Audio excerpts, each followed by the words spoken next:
the beginning of our Dear Esther Landmark Edition walkthrough. This will be at a normal speed, so please speed up the video for quicker viewing.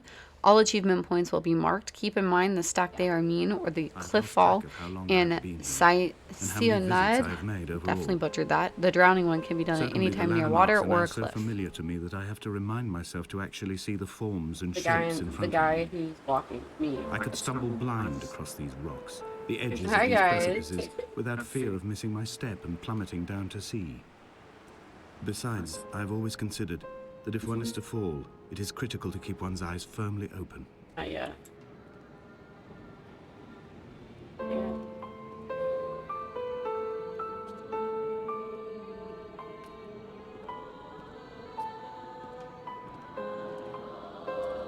I don't really know what I have to do in this game, guys. I'm gonna throw that out there. I'm just playing it.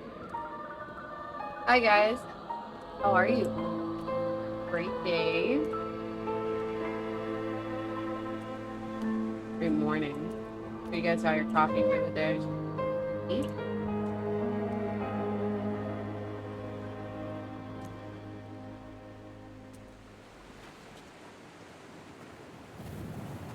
Hi, JRK. Soul in the dark. Yeah. I'm gonna kind of let the sun rise on its own for me today. I'm not gonna throw up lights because I have a little bit of headache and I'm already looking at it. I don't want to make it worse. Jeez, Toasty. Yeah, and JJ's ungrounded, so he's ecstatic about life right now.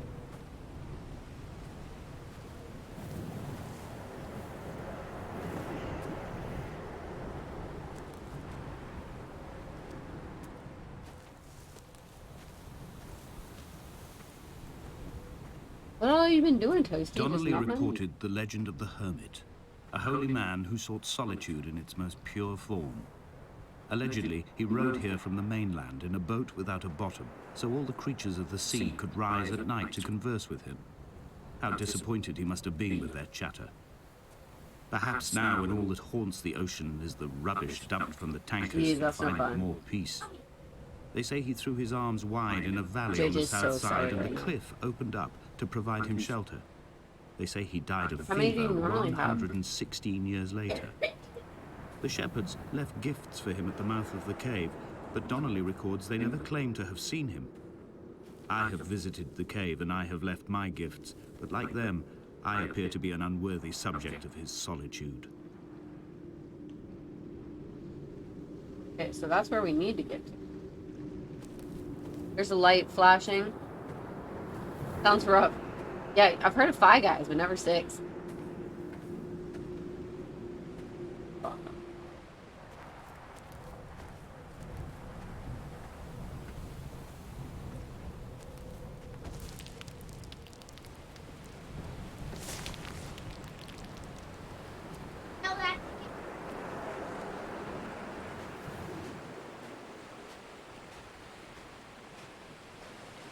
This game is just beautiful.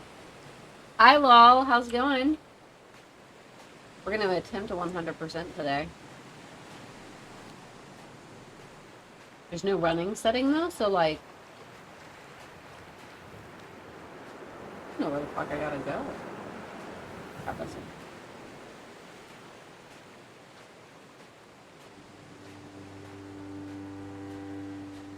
How's it going, man? There was once talk of a easy. wind Let's farm go. away from the rage and the intolerance of the masses. The sea, they said, is too rough for the turbines to stand.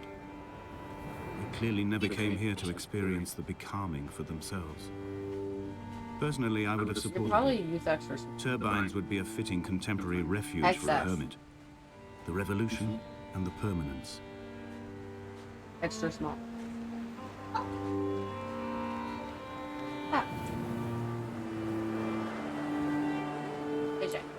Okay. Game I want to hear. Alert, because I got to sleep during night court tonight. Oh, okay, well, thanks for lurking, though, either way. I appreciate you. God, the graphics in this are gorgeous. Fuck. I knew it was pretty. The ship's manifest, crumpled and waterlogged under a stash of paint cans. It tells me that along with this present cargo, there was a large quantity of antacid yogurt bound for the European market. It must have washed out to sea. God knows there are no longer gulls or goats here to eat it.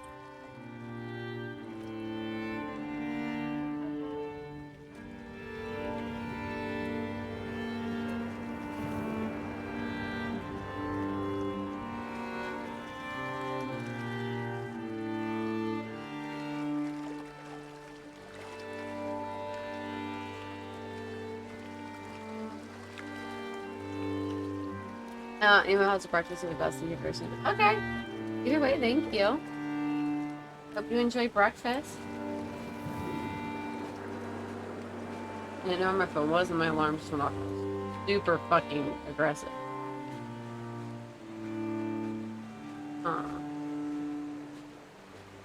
I have no clue yet what I'm supposed to do, so we're gonna see.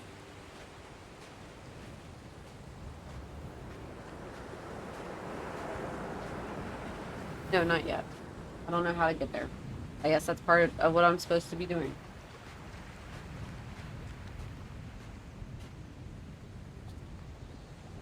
I'm not a fan of the fact that I can't run.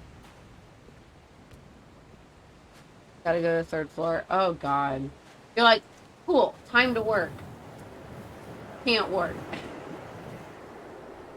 That's always a bitch, man. I'm sorry. Ooh, big yawn. Here's guys.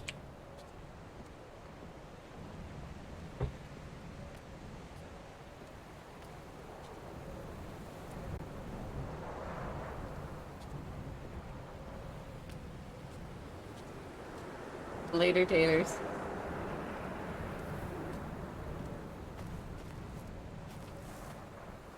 Goes into a got a blast.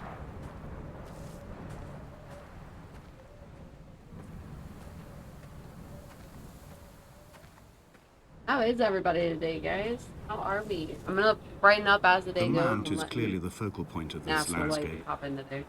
It almost appears so well placed as to be artificial.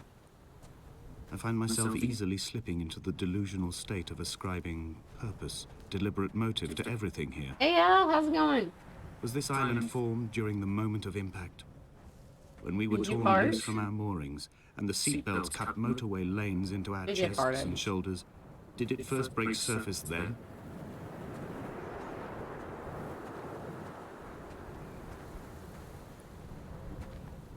Really did so good at the graphics and like wow. When someone had died or Okay, was Mom, I'll dying, be here. or was so ill they gave up what little hope they could sacrifice, they cut parallel lines into the cliff, exposing the white chalk beneath. You could see them from the mainland or the fishing boats, and know to send aid or impose a cordon of protection, and wait a generation until whatever pestilence stalked the cliff path died along with its hosts. My lines are just for this, to keep any would-be rescuers at bay.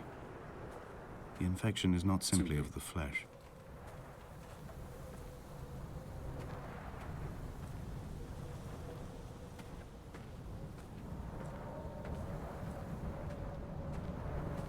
When there's a fork in the road, always go right. They were God-fearing people, those shepherds. There was no love in the relationship. Donnelley tells me that they had one Bible that was passed around in strict rotation.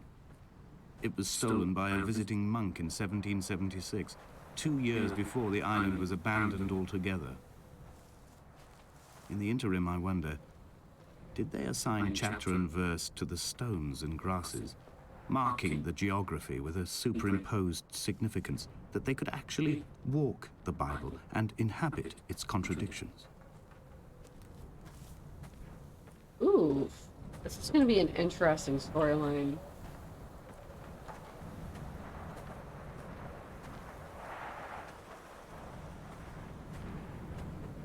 My goal is to do little games like this, like once a week, until I can get some of them deleted off my computer.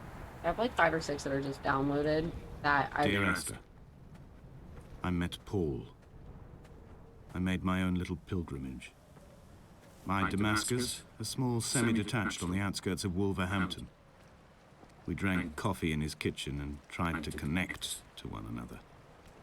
Although he knew I hadn't come in search of an apology, reason, or retribution, he still spiraled in panic, thrown high and lucid by his own dented bonnet. Responsibility had made him old. Like us, he'd already passed beyond any conceivable bound. I would leave you presents outside your retreat in this interim space between the cliff and Scope, beach. what up? I would leave you loaves and fishes, but the fish stocks have been depleted and I've run out of bread. I would row you back to your homeland in a bottomless boat, but I fear we would both be driven mad by the chatter of the sea creatures.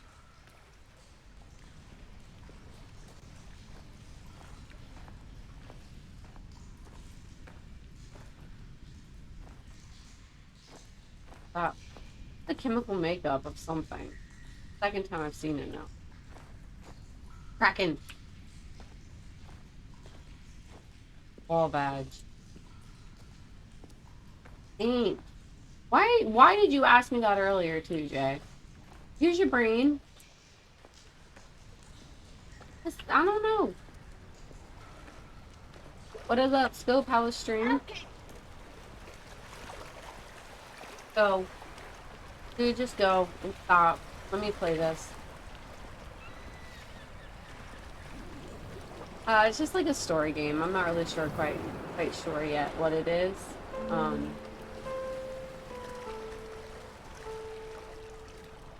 don't really. It's storyline and beautiful.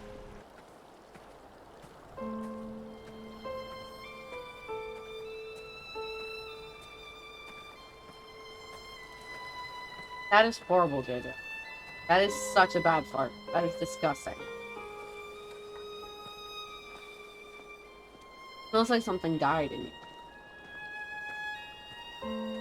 And it's lingering, like it's not going away. It was your birthday? Happy birthday or belated birthday, man. Here, the remnants of occupation being evidence to that. It is all sick to death. The water is too polluted for the fish. The sky is too thin for the birds, and the soil is cut with the bones of hermits and shepherds. I've heard it said that human ashes make great fertilizer. That we could sow a forest from all that is left of your hips and rib How old are you now? with enough left over to thicken the air and repopulate the bay.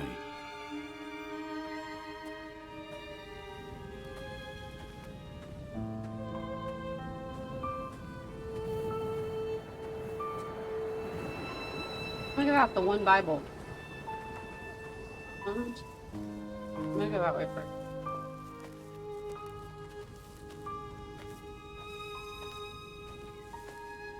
Too old, 36. That's not bad. So it was funny. I was on TikTok last night when I was dyeing Taylor's hair, and oh, this is for the guitar. Yeah. Okay. Well, where we're at. Someone had a TikTok of the fact that so like whatever year you just turned, you're actually a year older. You go from 0 to 1, and you spend an entire year.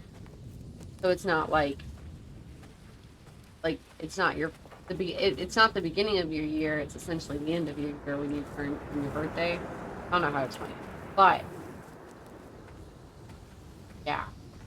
And I was just like, yeah, exactly. I'd be 28. I get it. It's like it's not fun to think about, but like it's a true thing.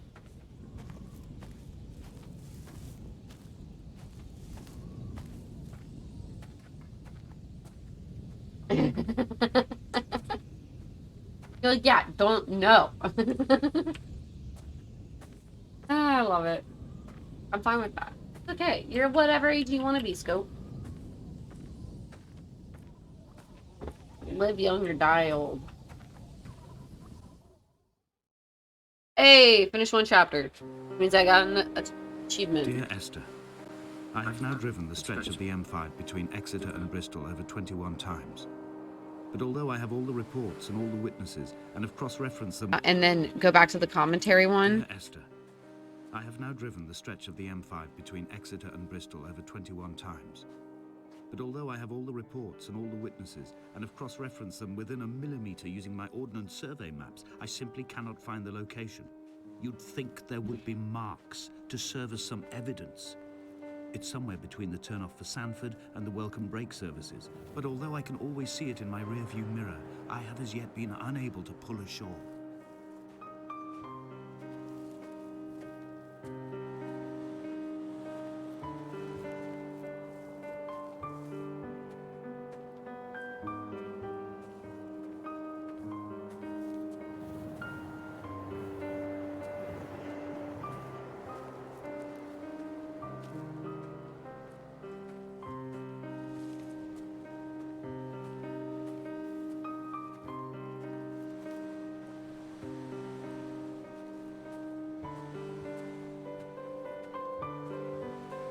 Come on, trigger.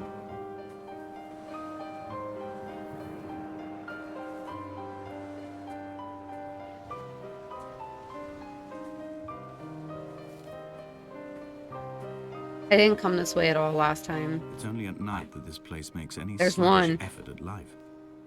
You can see the buoy and the aerial. I've been taking to sleeping through the day in an attempt to resurrect myself. I can feel the last days drawing upon me. There's little point now in continuation. There must be something new to find here. Some nook or some cranny that offers a perspective worth clinging to. I've burnt my bridges. I've sunk my boats and watched them go to water.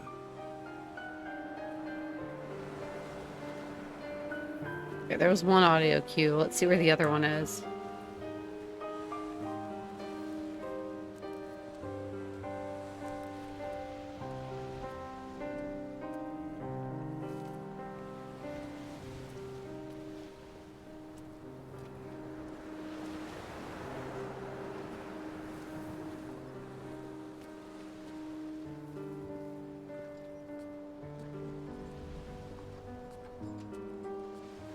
Found the urn down there and I didn't go there the first time, so I'm gonna go down there. Oh wait, was this here? No, it was the other place. Okay, it's fine. I gotta keep going further. JT's mom got it for him for Christmas, and I was like, can I build that? And he was like, I don't even know what it is. So I'm building it, guys. No, JJ, it's too big. It's too old for a kid to build. Like, it's complicated. Not made for kids. Yeah. I've never done a makers and crafting stream. I just haven't. I don't know. It's never been something I've done yet. Which is mind-blowing considering I ate a shit ton. So, kind of excited to try it out. Might please. Alright, Scope. Thanks for popping in, man. I'm glad you had a good birthday, and I hope you have a great week. What, bud? What are you thinking about? What? Okay.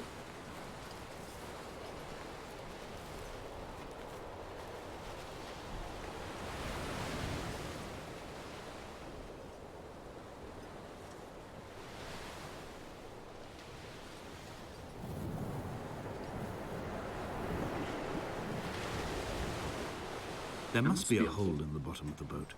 How else could new hermits have arrived? Whoa.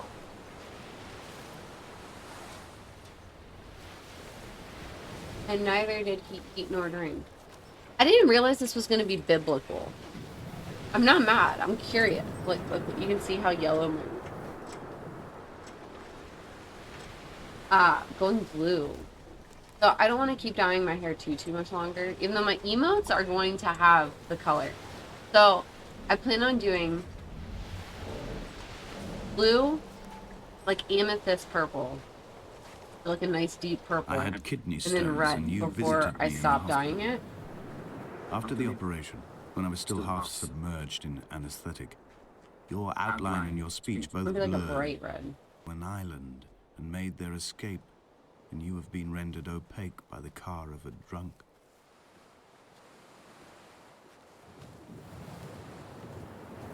I didn't come down by this hole last time either, so let's see if this... Or the hole was... No, it's right here. Is this what Paul saw?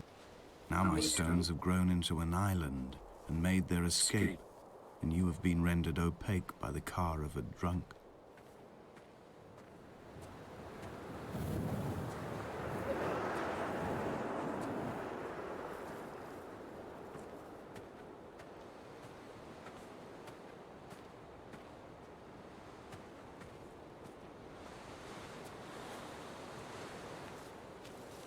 Whoa. Big hole. That's what she said. Okay, we're getting to buildings. Let's see.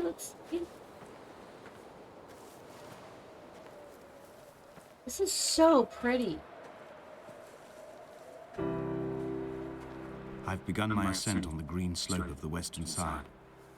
I've looked deep into the mountain from the shaft and understood that I must go up and then find the way under. I will stash the You fell last asleep. vestiges of I my was in the shower. civilization in the stone walls and work deeper from there. I'm drawn by the aerial and the cliff edge. There is some form of rebirth waiting for me there. The work.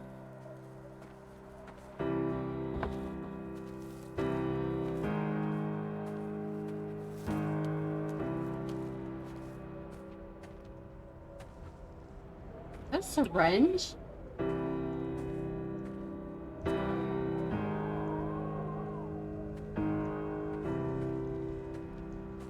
That's Jay. Oh. What, Jay?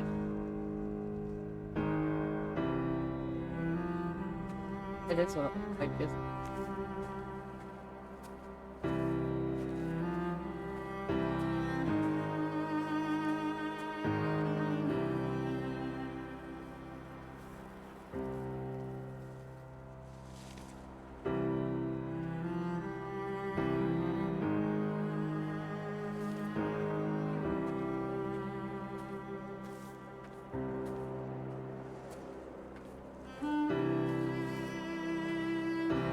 God, it's so pretty. I just want to paint just that. Like that right there. I would paint that. I think it's so fucking pretty. Actually,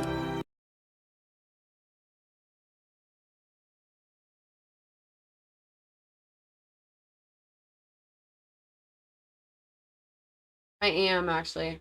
I never remember what I have to click for it. How do I what do I like press? Control E?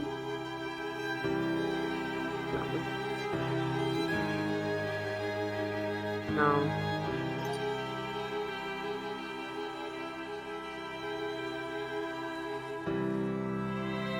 Windows Shift S. Oh, it's Shift. Solid.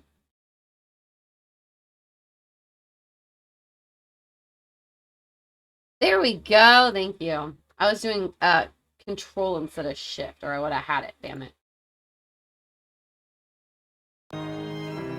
Solid. It's just so pretty. They did amazing on the graphics, especially the sky. Holy shit. I'll give them that. I'm not like... The bothy was constructed originally in the early 1700s. By then, shepherding had formalized into a career. The first habitual shepherd was a man called Jakobson, from a lineage of migratory Scandinavians. He was not considered a man of breeding by the mainlanders. He came here every summer whilst building the bothy, hoping eventually that becoming a man of property would secure him a wife and a lineage. Donnelley records that it did not work. He caught some disease from his malcontented goats and died 2 years after completing it. There was no one to carve white lines into the cliff for him, either. That's kind of sad.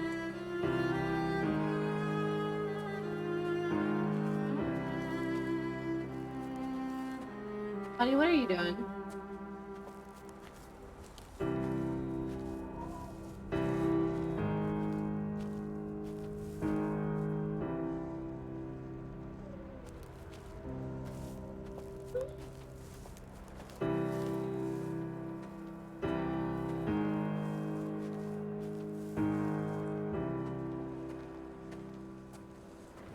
I'm curious to know how long this is going to take, because I want to 100% in, so I want to get all of the achievements. So I need to do a run through of it with the director's cut commentary as well, because you have to trigger all of the commentary, which I'm fine with, but like it doesn't trigger the storyline when you do it. So I was like, I really need to play it with the storyline first, because I have no idea what's going on. Inventory. A trestle table we spread wallpaper on in our first home. A folding chair. I laughed at you for bringing camping in the lakes. I was uncomfortable later and you laughed then. This diary, the bed with the broken springs. Once asleep you have to remember not to dream. A change of clothes. Donnelley's book, stolen from Edinburgh Library on the way here. I will burn them all on the last morning and make an aerial of my own.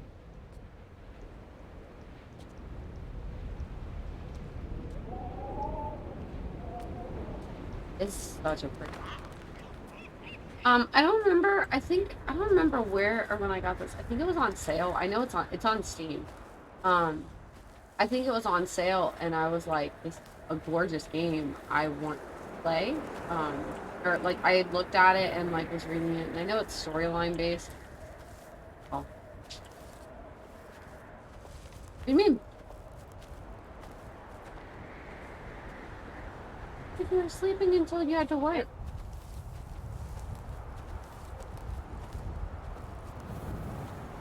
You're kidding. Yes. Look at it. Look at it. I'll turn this light off now. Yeah. It's so fucking pretty. I took a screenshot. I think I'm gonna paint something of it. It's like, it is just permanent hair loss if you continue to do it after it starts falling out. It like essentially like bleaches away your follicle at a certain point. But like not good for your skin or your anything. I'll bring you the navy. Yeah. I'm pretty sure that's the darkest one. Well, it's either bring me like the two darkest, because I know you got like a light one, but like I want to see the under. Where it goes. Like I said, I'm gonna go purple after, so I want to see which one will probably work best. Well, look at that. Gorgeous. I'm not purple. No, that's fine. I tell you why. Looking back at it, but purple just doesn't. You went too light, I think. I want to go like a deep amethyst purple. That's true. Yeah, like I want to go like I think the deep. problem is like once it starts getting lighter, because I was heat a day. Once it starts going, You hate the pastels. And I don't blame you, because ew, pastel. Yeah. I have a feeling I'm going to fall off this, but at the same time, I don't think I'm going to. Jakobson's ribcage, they told Donnelley, was deformed. The result of some birth defect, or perhaps a traumatic injury as a child. Brittle and overblown it was, and desperately light. Perhaps it was this that finally did for him. They really Unable did to these contain the graphics. shattering of his heart. In half-light, his skeleton a discarded like a prop, storyline. a false and calcified seabird. Except you don't have to click anything though. It's just a walkthrough, but it's gorgeous.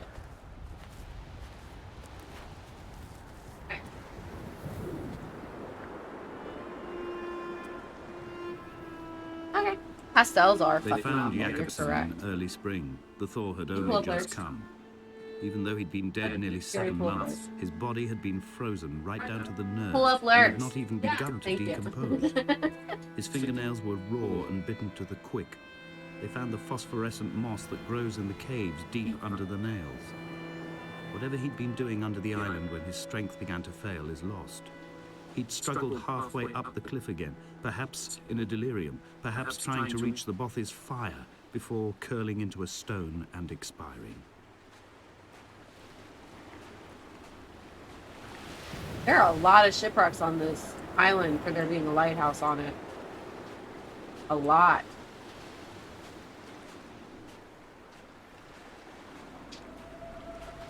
Climbing down to the caves, I slipped and fell and have injured my leg.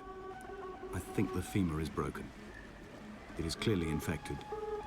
The skin has turned a bright, tight pink, and the pain is crashing in on waves, winter tides against my shoreline, drowning out the ache of my stones. This one's got more of a purple. I struggled back to the Bothy to rest, Yes, it but it does. has become clear that there is only one way this is likely to end. The medical supplies I This will probably looted from the work best. trawler have suddenly Thank found you. their purpose. They will keep me lucid for my final ascent. GT's gonna get home, and I'm gonna have a different color hair, and he's gonna like every time. It was so funny. I remember when I was doing this on stream, someone goes, I don't remember who it was at this point. Someone goes, "Have you asked GT? Like, have you talked to GT about this?" And I'm just like, "Hey, I'm dyeing my hair," and he's like, "Okay." So like, Jakobson done. Nice. Okay, so like, I genuinely do not give a shit Donnelley about passed asking the for caves. From here on in, his permission. guidance, unreliable as it is gone from me. I understand now that it is between the two of us, and You know, whatever correspondence just can letting be know. drawn from the wet rocks. Yeah, exactly. It's like it was funny to me. I'm like, that's hilarious that you think I need to ask permission to do my hair. It's my hair. But okay. So I'm gonna do a second playthrough of this because obviously it's really short, so that's fine. To get the other things I have to do the commentary one anyway. So what I plan on doing is trying to do all of the little achievements the second time through. Um, because there is a second time through, as in like it's like there's like a drown, got a few random things that I didn't do yet.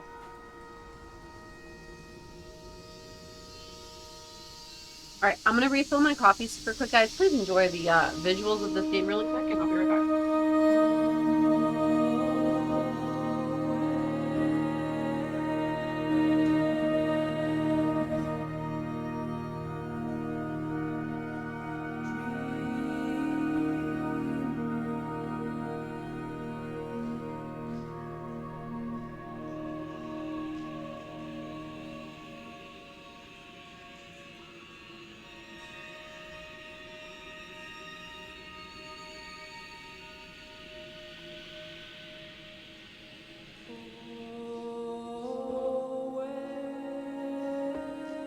What? That was really, really hot, guys. Damn. Oh, it's so pretty. Okay, so even the fucking music is ethereal.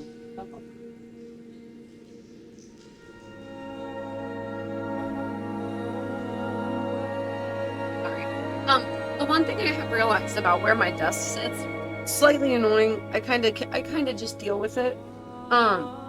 But mine, because I sit right by the windows, I get really cold during the morning. But then the minute the sun comes up, I start like getting hot. So I have to turn my air up and down, up and down. So instead of that, I just kind of huddle under blankets and hoodies and such. Wow. I first saw him sat by the side of the road. I was waiting for you to be cut out of the wreckage. The car looked like it had been dropped from a great height. The guts of the engine spilled over the tarmac, like water underground.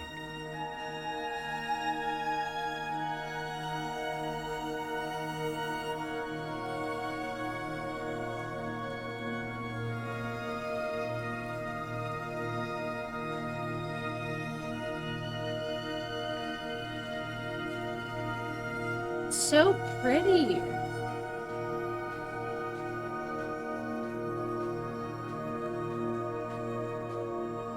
How's everyone's morning going? Morning, good morning.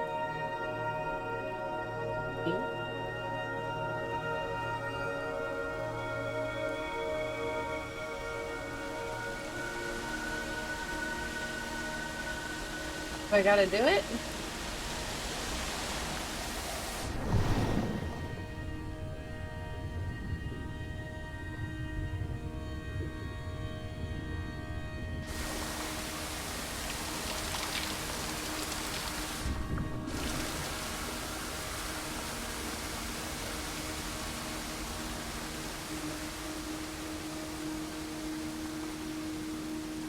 I like how it actually slows you down, like realistically, like how fast you'd be going through this. It like actually slows down your character. Like I said, you can't run, which I guess in technicality you probably wouldn't be running when you're alone doing an exploration like this. So.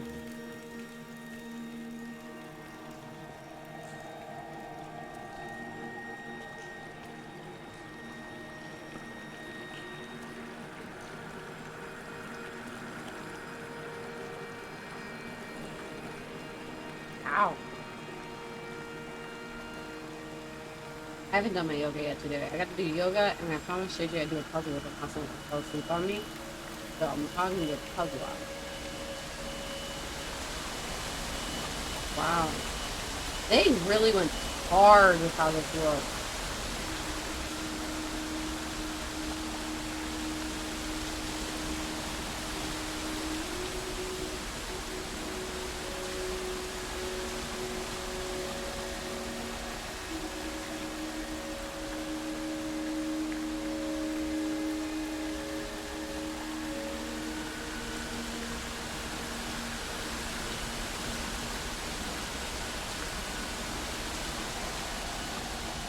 Oh, candle. Intriguing.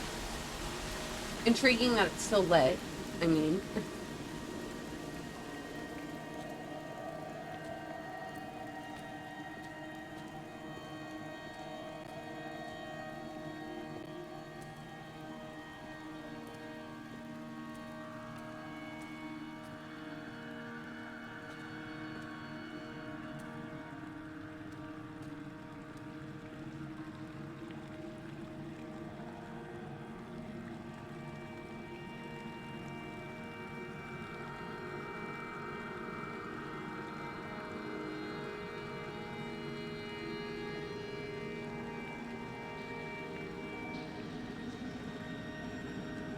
I am traveling through my own body, following the line of infection from the shattered femur towards the heart. I swallow fistfuls of painkillers to stay lucid. In my delirium, I see the twin lights of the moon and the Ariel shining to me through the rocks.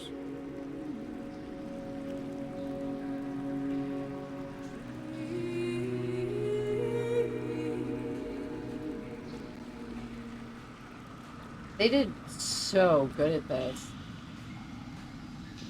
I get why there's a developer's commentary. Apparently it started as a mod.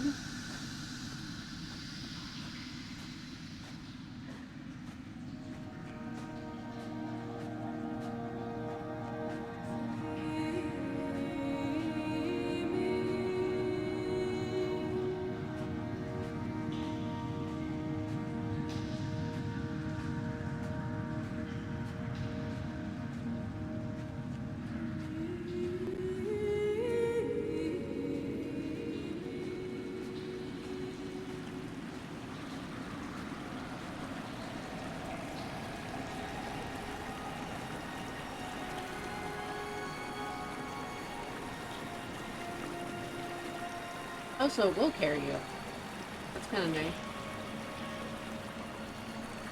You faster in it? Yeah, you move a little faster in the water. Gonna let it carry me a little bit to the other side. Pretty sure I have to go up, but I'm curious to see what all this is.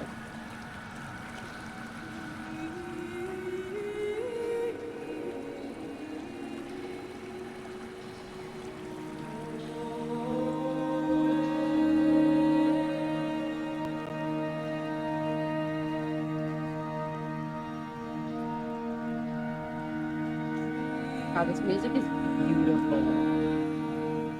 So pretty.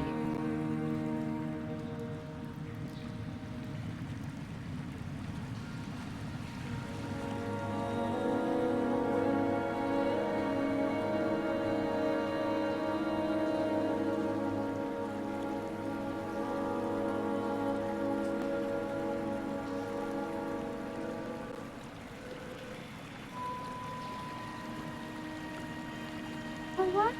Aw, I can't get them.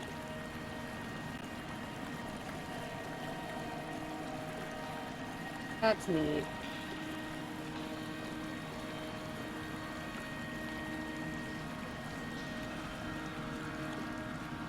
Okay, time to go up.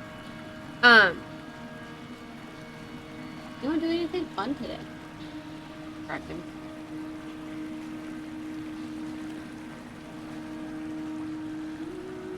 I plan on going ice skating and doing pint night. The first time pint night over a while. Going ice skating again. My team Jade really, really enjoyed it, and I did too. I think I'll wear some thicker socks.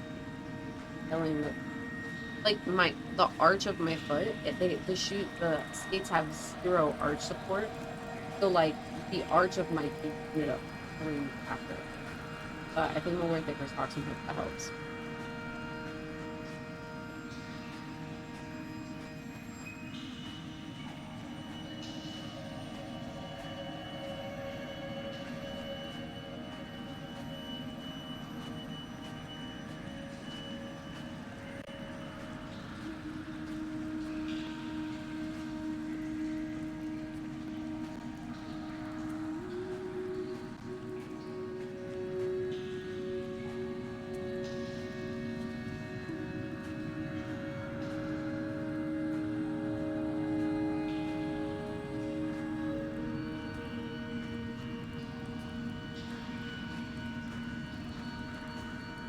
What an expansive cave.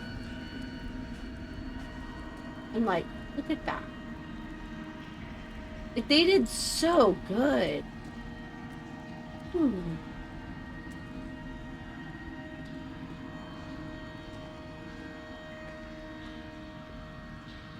it. They did it. This is a drowned man's face, reflected in the moonlit waters. It can only be a dead shepherd who has come to drunk drive you home.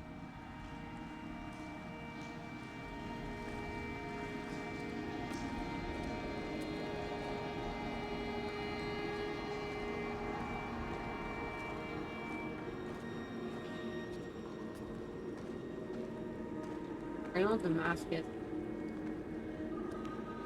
Bakken? Bakken. Oh shit. Wow, someone fucking psycho in this one. Wow.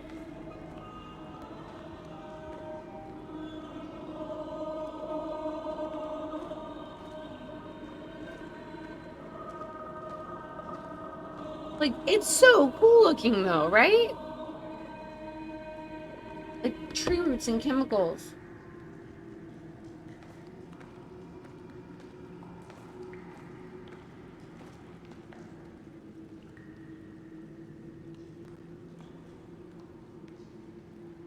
Away from being a city. And it shall be a ruinous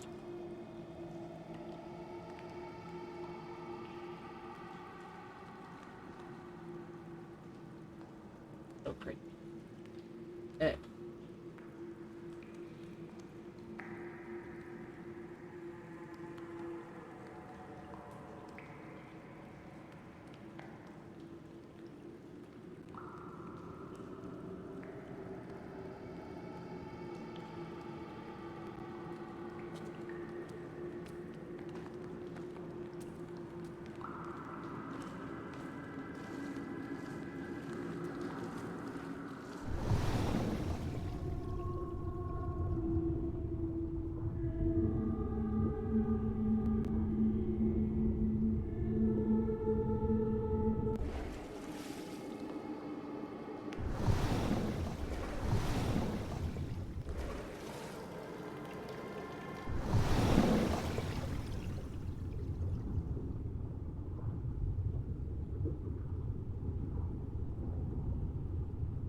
Didn't mean to do that.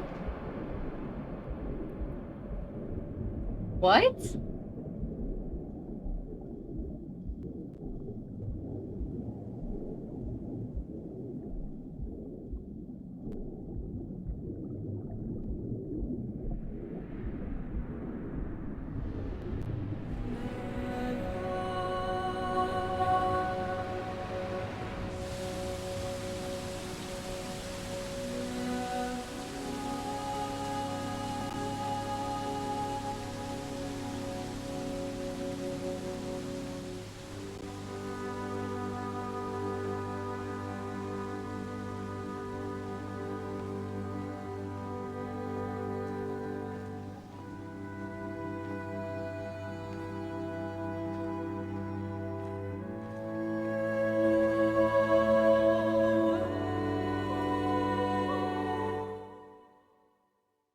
Hey, I guess I needed to go that way.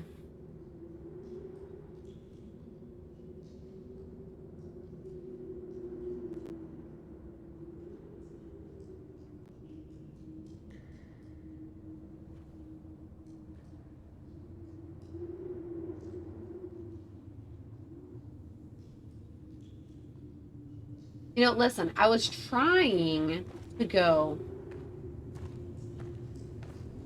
around the other side and it didn't work out clearly. I wonder if it popped you out somewhere different. Next time around, I'm going to attempt that.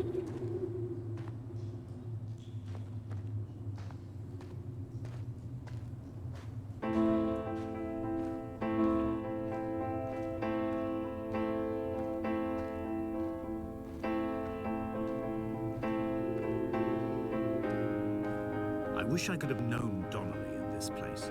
We would have had so much to debate. Did he paint these stones or did I? Who left the pots in the hut by the jetty? Who formed the museum under the sea? Who fell silently to his death into the frozen waters? Who erected this godforsaken aerial in the first place? Did this whole island rise to the surface of my stomach, forcing the gulls to take flight?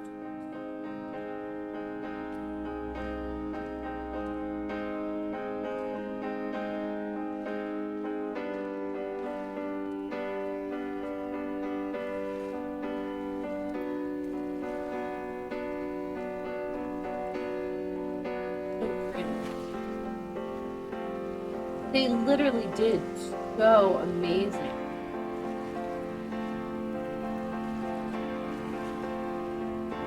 Oh, it got even better.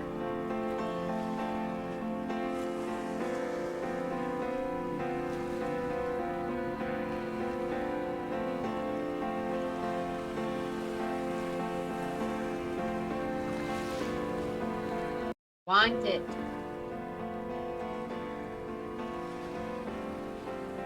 So fucking pretty.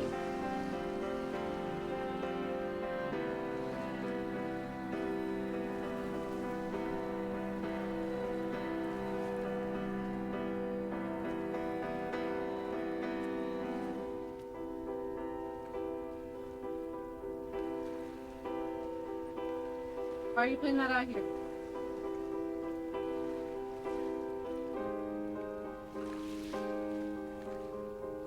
Why didn't you tell me you paid your bed this morning? Get all your sheets off too. Of fire and soil, I chose fire. It seemed the more contemporary of the options, the more sanitary. I could not bear the thought of the reassembly of such a ruin. Stitching arm to shoulder and femur to hip, charting a line of thread like traffic stilled on a motorway, making it all acceptable for tearful aunts and traumatized uncles flown in specially for the occasion. Reduce to ash, mix with water, make a phosphorescent paint for these rocks and ceilings. Yeah, I wanted the water on the lake with the ocean. I'll go back. I mean, I'm probably gonna end up back there. Well, no matter what, I'm doing a second playthrough, so I'll do a second playthrough. Like I said, I have to do second playthrough to 100% the game because of the director's commentary. So I'll be back through this. It's not like it's gonna take me long to get through the game. I'm already on the last chapter, I think, but.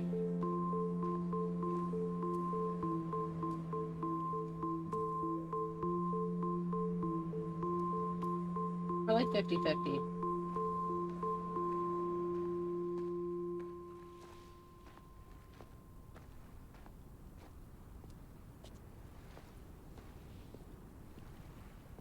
Reading. Why is there a shrine to a computer? Like, what?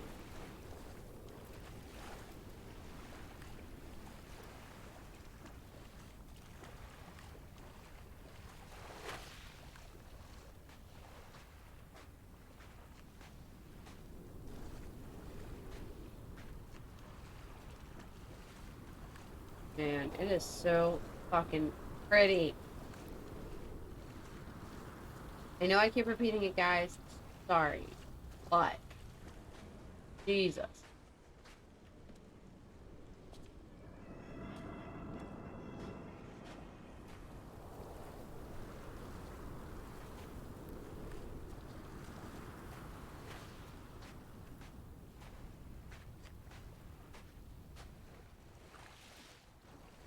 Also, I dare ask again, how are all these candles still lit?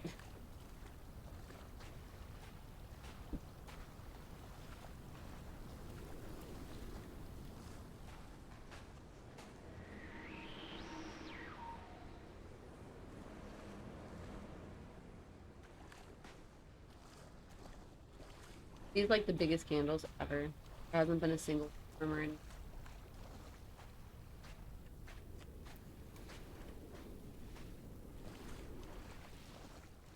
Hall by the roadside, by the exit for Damascus, all ticking and cooled, all feathers and remorse, all of these signals routed like traffic through the circuit diagrams of our guts, those badly written boats torn bottomless in the swells, washing us forever ashore.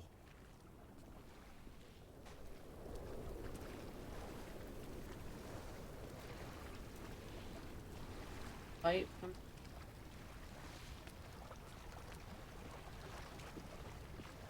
shone around them, shone around him. Light from heaven. A light from heaven shone around him.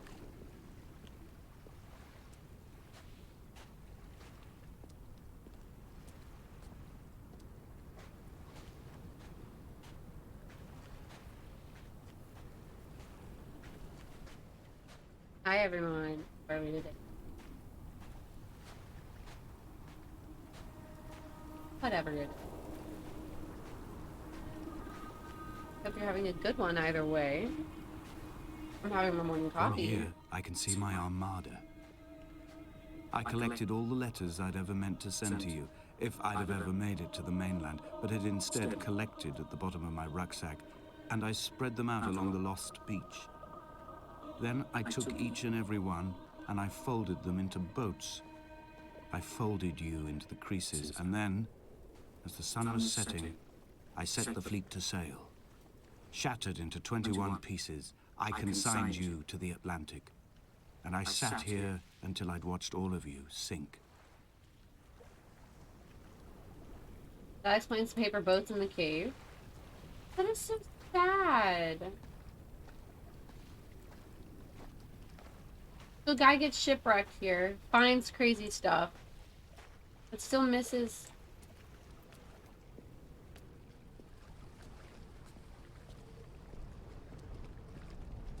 God.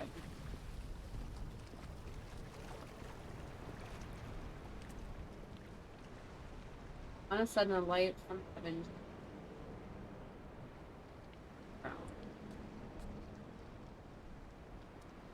Okay.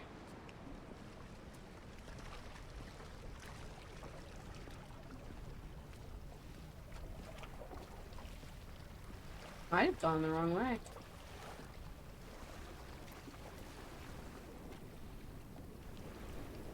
So one of the achievements is to drown.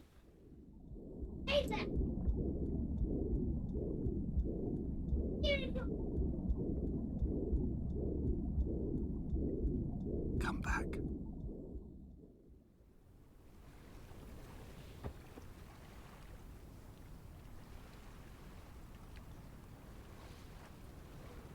Did it.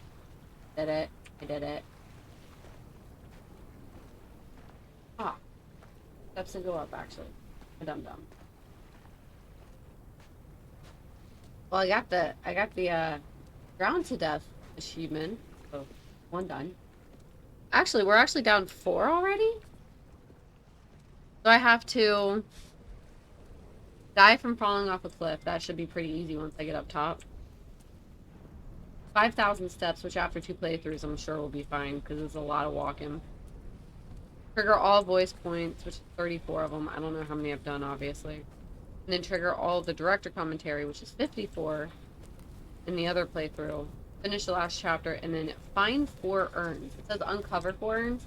I found 1 for sure. Not too sure where the other ones are, but I'm going to look a little harder on the next one.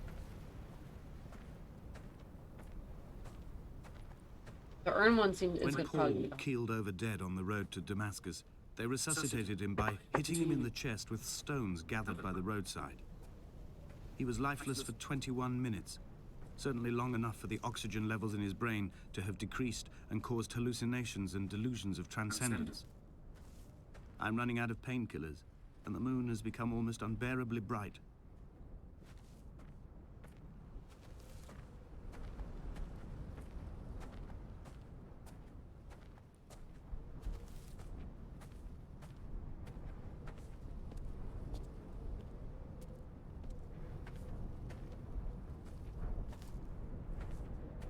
God, it looks fucking good.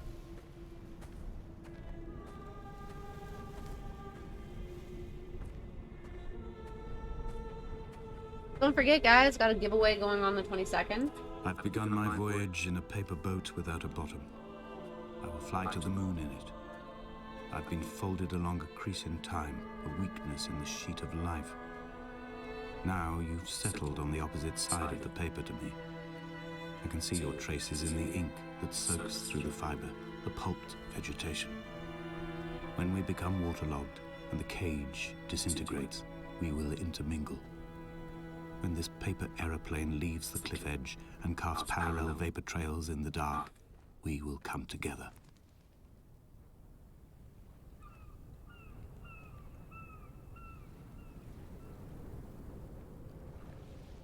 I'm gonna go higher before I jump. And as he was being on his tree, if I hadn't walked out here, I wouldn't have seen that. Riding all the way up.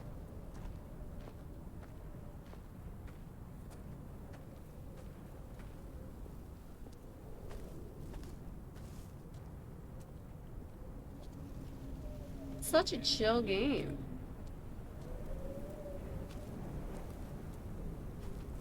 So you guys will be happy to hear. I have. Oh, hang on. And was coming near.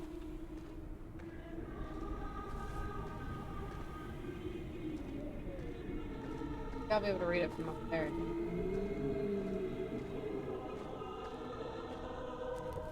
Near to Damascus. Gotta be Damascus. It looked like Tuir.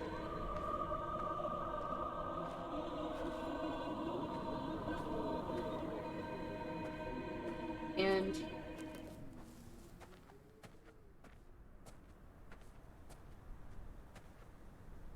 if only Donnelley had experienced this, he would have realized he was his own shoreline, as am I. 3 days. Just as I am becoming this island, so he became his syphilis, retreating into the burning synapses, the stones, the infection.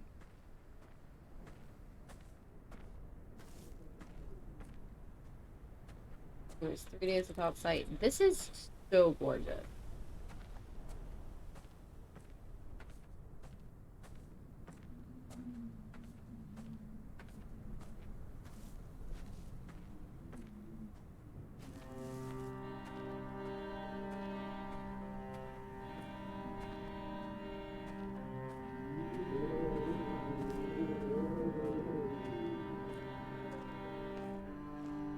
Returning to my car afterwards, hands still shaking, and a head split open by the impact. Goodbye to tearful aunts and traumatized uncles. Goodbye to the phenomenal. Goodbye to the tangible. Goodbye Wolverhampton. Goodbye Sanford. Goodbye Cromer. Goodbye Damascus. This cliff path is slippery in the dew. It is hard to climb with such an infection. I must carve out the bad flesh and sling it from the aerial. I must become infused with the very air.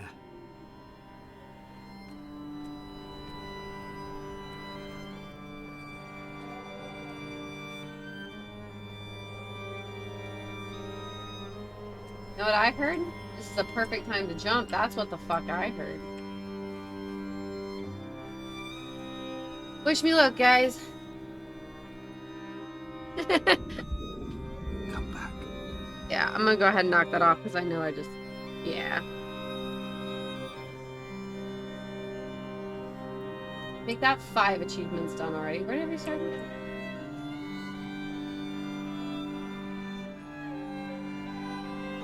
Okay, and it came to us.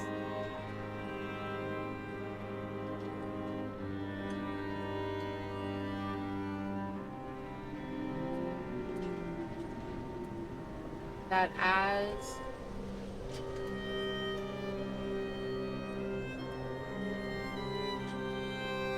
is for me.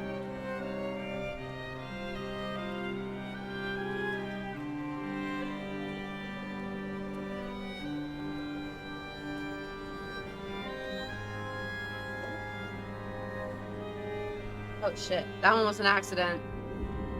That one was an accident, guys. I'm just trying to read this. As I made my journey,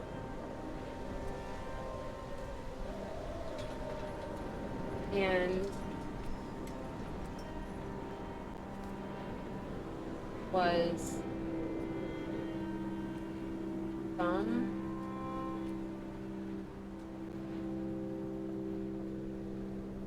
something unto ask it. I don't know. I can't read that middle part. Noon. That's random. Look at that aerial. Oh, that's pretty. Woo! That's fucking gorgeous. Goddamn.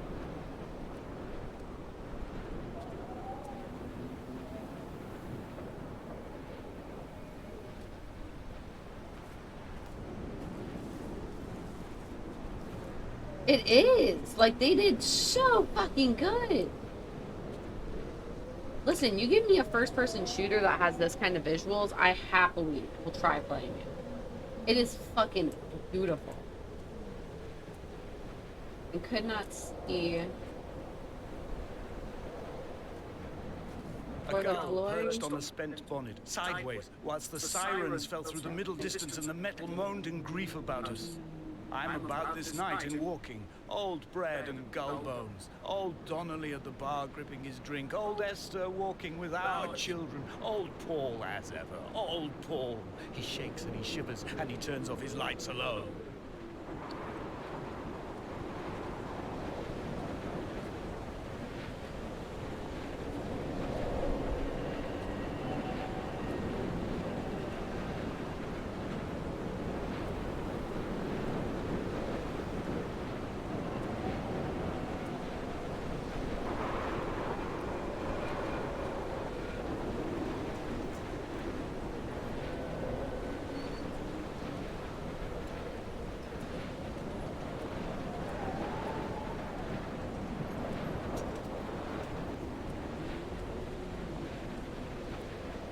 This is wild. It's like such a interesting, odd storyline. It's such a gorgeous setting. I did manage to get suicide. I am the Ariel. In my passing, I will send news to each and every star.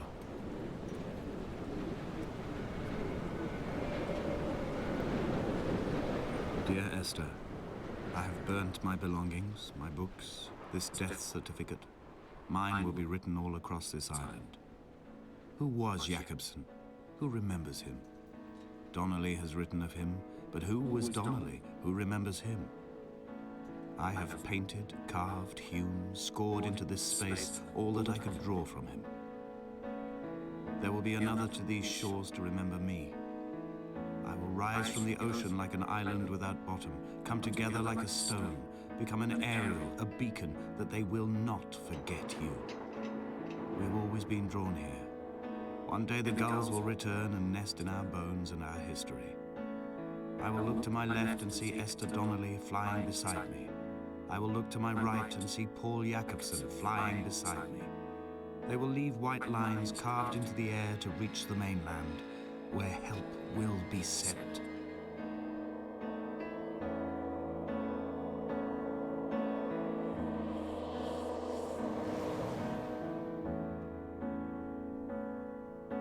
Oh, he kills himself anyway.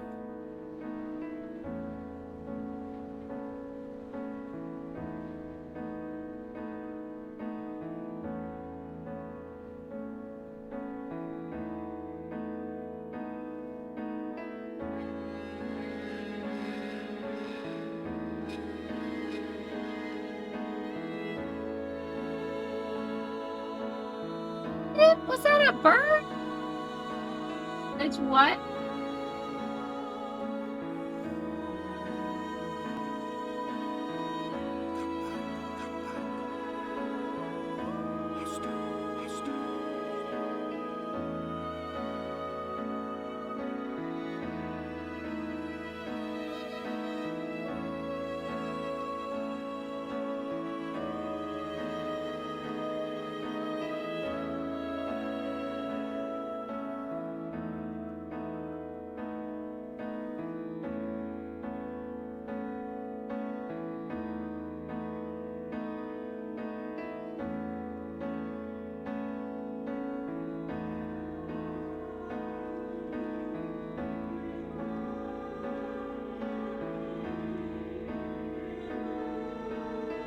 show off more of our graphics. We didn't have much time to show off.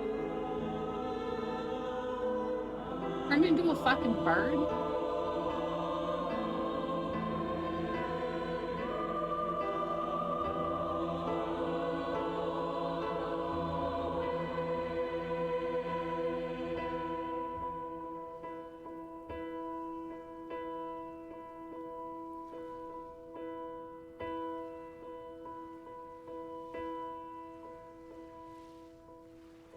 This point marks the beginning of the director's commentary. During this, I will be getting the director's cut voiceovers, and I also missed the urns for the Tuir achievement in the first run through, so they will be marked as well in this segment. Minute of the Rocks should be accomplished during the second playthrough if it was not after your first. Hi everyone, I'm Dan Pinchbeck, I'm the creative director of the Chinese Room, and this is the Dear Esther developers commentary.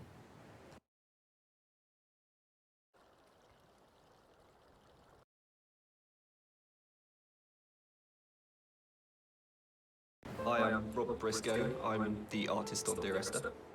And I'm Jessica Curry, and I was the composer. So you'll see around you in a lot of the environments, there's a lot of detail ingrained into everything. One of the things that I wanted to do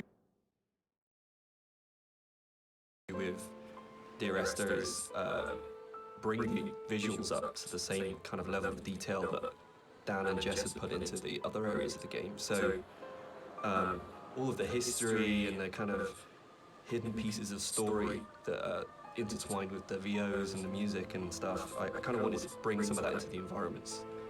So if you look around you, you'll see that there's a lot of interesting bits and pieces, a piece of paper with someone. Part of the point about the whole game, I think, was this idea that rather than having a linear, straight-through version of the story, that we could have multiple story units for each place you were, and I was really interested in this idea of how you can open up that space that people can interpret. So I loved the idea that you could have two people that had played this game and then would have a conversation about it, and one of them would say, oh, what did you think about when this happened? And the other person would be like, well, that didn't happen to me. I had a completely different event happen or a completely different story happen. And it kind of feels very gamey in that way, that actually one of the things I love about writing for games is that you hand over so much control to the player that it becomes their story, and that's really, really important rather than trying to force them. So using randomised blocks of voiceover in the game and the kind of randomised prop details that Rob was talking about means that it gives it a really different feeling every time you go through. And that's kind of interesting for me, because I like the idea of going, well, not everyone has to have the same experience, and because it's interactive, you have the capacity to have very different experiences occupying the same space.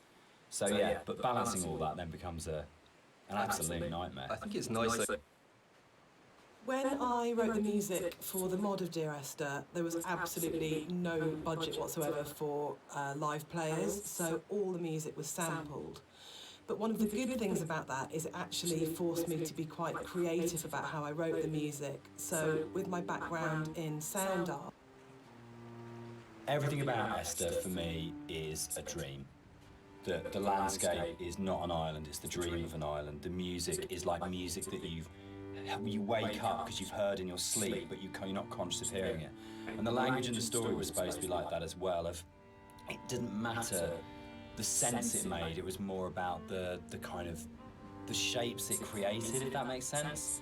So that the words would kind of were like being in water, like listening to something underwater. This symbol on the beach, which is the I got the golden walking ratio, is one of the only things that's really left explicitly from the mod. In the original mod, there was an awful lot of more kind of symbols and kind of a much more kind of mystical, sort of magical element to the island. There was a lot of very weird stuff in there. And a lot of them came out of the commercial version because they felt like they were a little bit explicit. And instead, there's a lot more hidden kind of codes and symbols in there. There's still some stuff which you can only actually see or I'm glad they did experience that, though. if you are not playing the game, if you're looking at it from editor. We had in the original mods things like trees planted to mirror the shape of the M5, or there's a whole bunch of things that are there to represent star clusters and all kinds of things like that. And we'll probably talk a bit more about kind of like hidden details and the secrets in the game as we go through.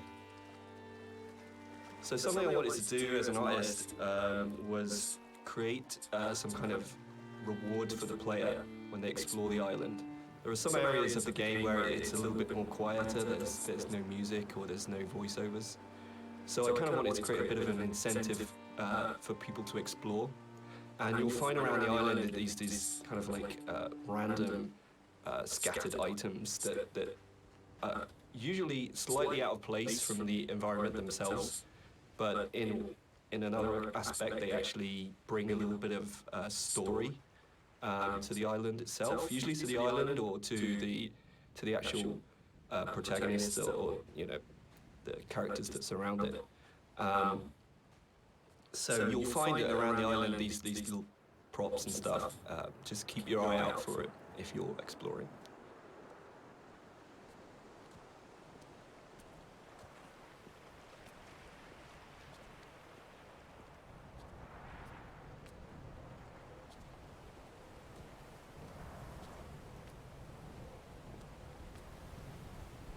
So people have asked why the Dear Esther's set on a Hebridean island. What's really interesting about this is it's one of those times when your kind of aspirations as an artist and the practical realities kind of dovetail. We knew that we had to have some way of limiting the player from disappearing off the play space, and when we made the original, it was a mod, and because it was a Half-Life 2 mod, you kind of had Eastern European city, spaceship, or blasted, desolate landscape, were your three options if you didn't want to start making any other assets. So it started off with these practical constraints. We don't want to set it on a spaceship, we don't want to set it in an Eastern European city, so it's got to be on this kind of like this desolate landscape. And we want to limit the player, so an island seems like a natural choice. And it's really interesting how you start from that, and we had this big lump of clay on the table that we were carving out paths and things to annoying the cleaners and things like that. And Jess and I were talking, and Jess started making sort of snippets of music to kind of go in there.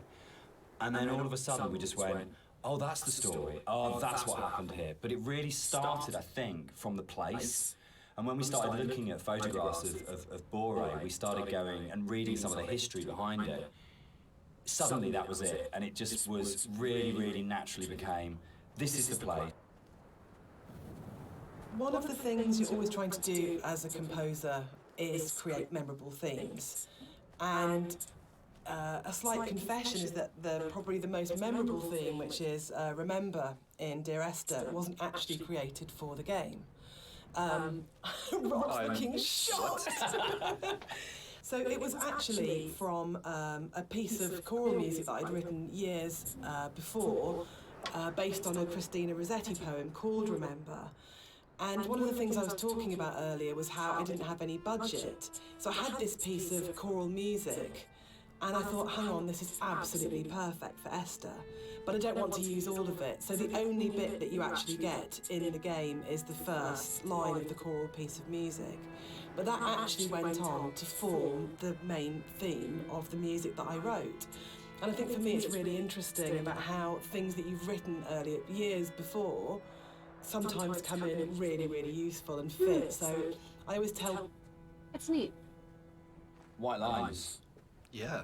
They actually did this. It was really cool. I found this historical document. They used to do this on Buoy and the Hebrides. If their disease broke out, they'd actually chip out and expose the chalk. So if you're on a boat and you come into the island, you know not to land because it was infectious, which is the coolest, most amazing. One of those things where you go, it's almost impossible as a writer to come up with something as cool as that. It just has to be something that was actually done. And it's so sad as well. And I love this bit and the fact that we can do it because it feels really real because it references a real thing, and I know there's something really special about that. But there's one of those bits of the game that I thought we've got to be able to represent this somehow. We have to be able to get these things in here.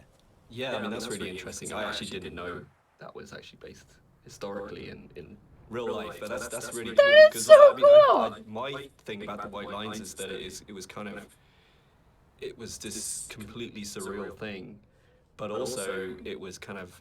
It just added to the landscape. It was like, what the hell is that? So neat.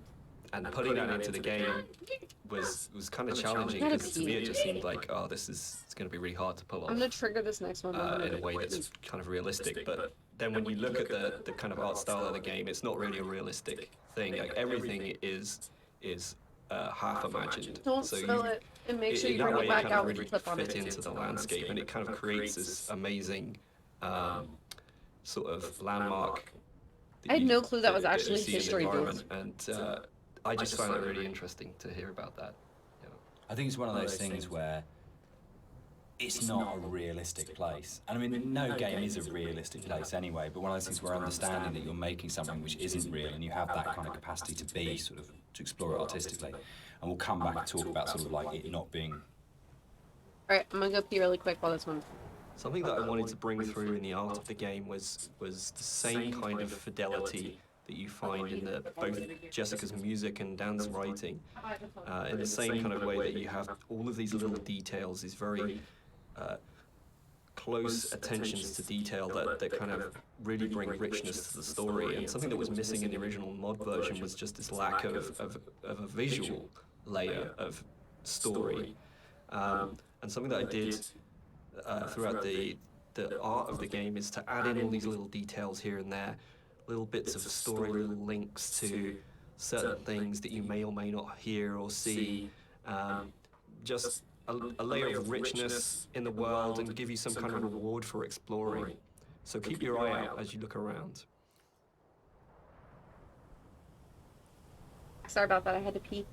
Alright, let's keep hitting these commentary bullet points. I want up there. Can you get up there?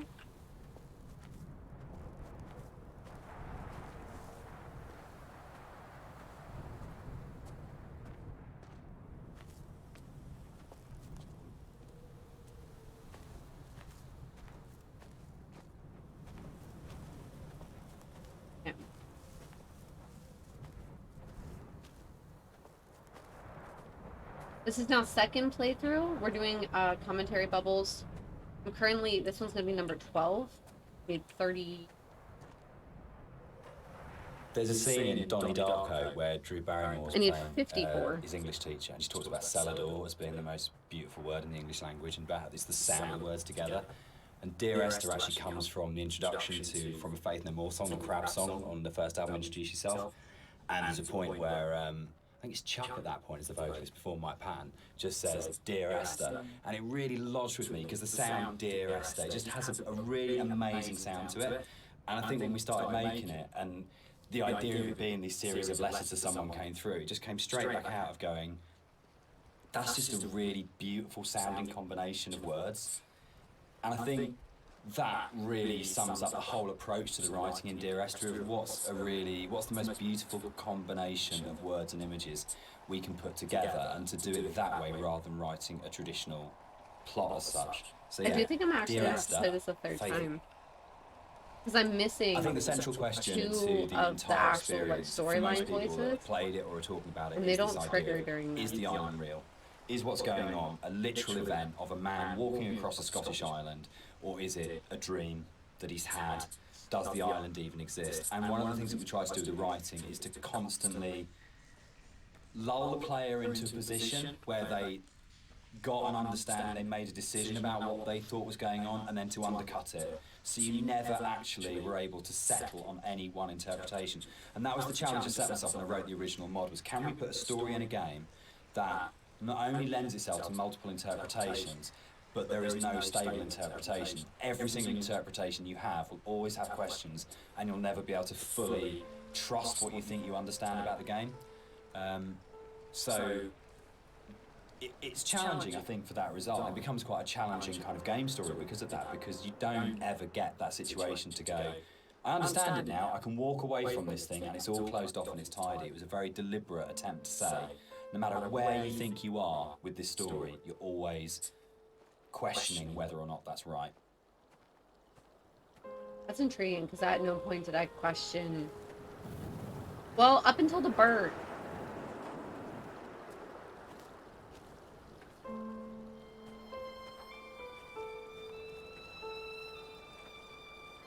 One of the things that's been most commented on with the audio and the music in Dear Esther is how sparse it is.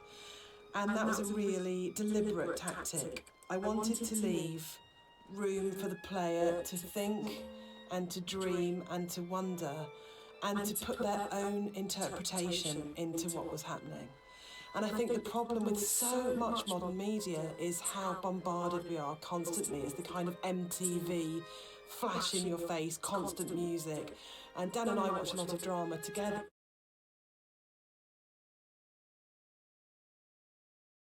And it really is constant music. Endless, which is constantly telling you what you should feel, like really clearly, and it's like being kind of beaten up by the music sometimes. And when you read a lot of reviews of Dear Esther, a lot of people say they had this time to think and to interpret, and that was one of their favourite things, that they placed. So there's a lot of places in the game where you see a lot of strange things, and this is very deliberate.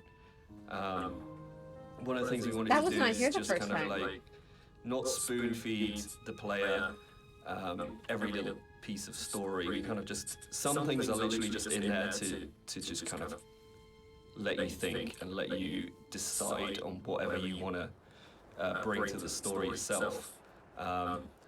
So there's, it's kind of like I approached it like an impressionist painting where you've got like this kind of very vague outline of things, but if you stare at it enough, you can kind of like fill in the spaces, and kind of the image comes together on its own. So a lot of these kind of strange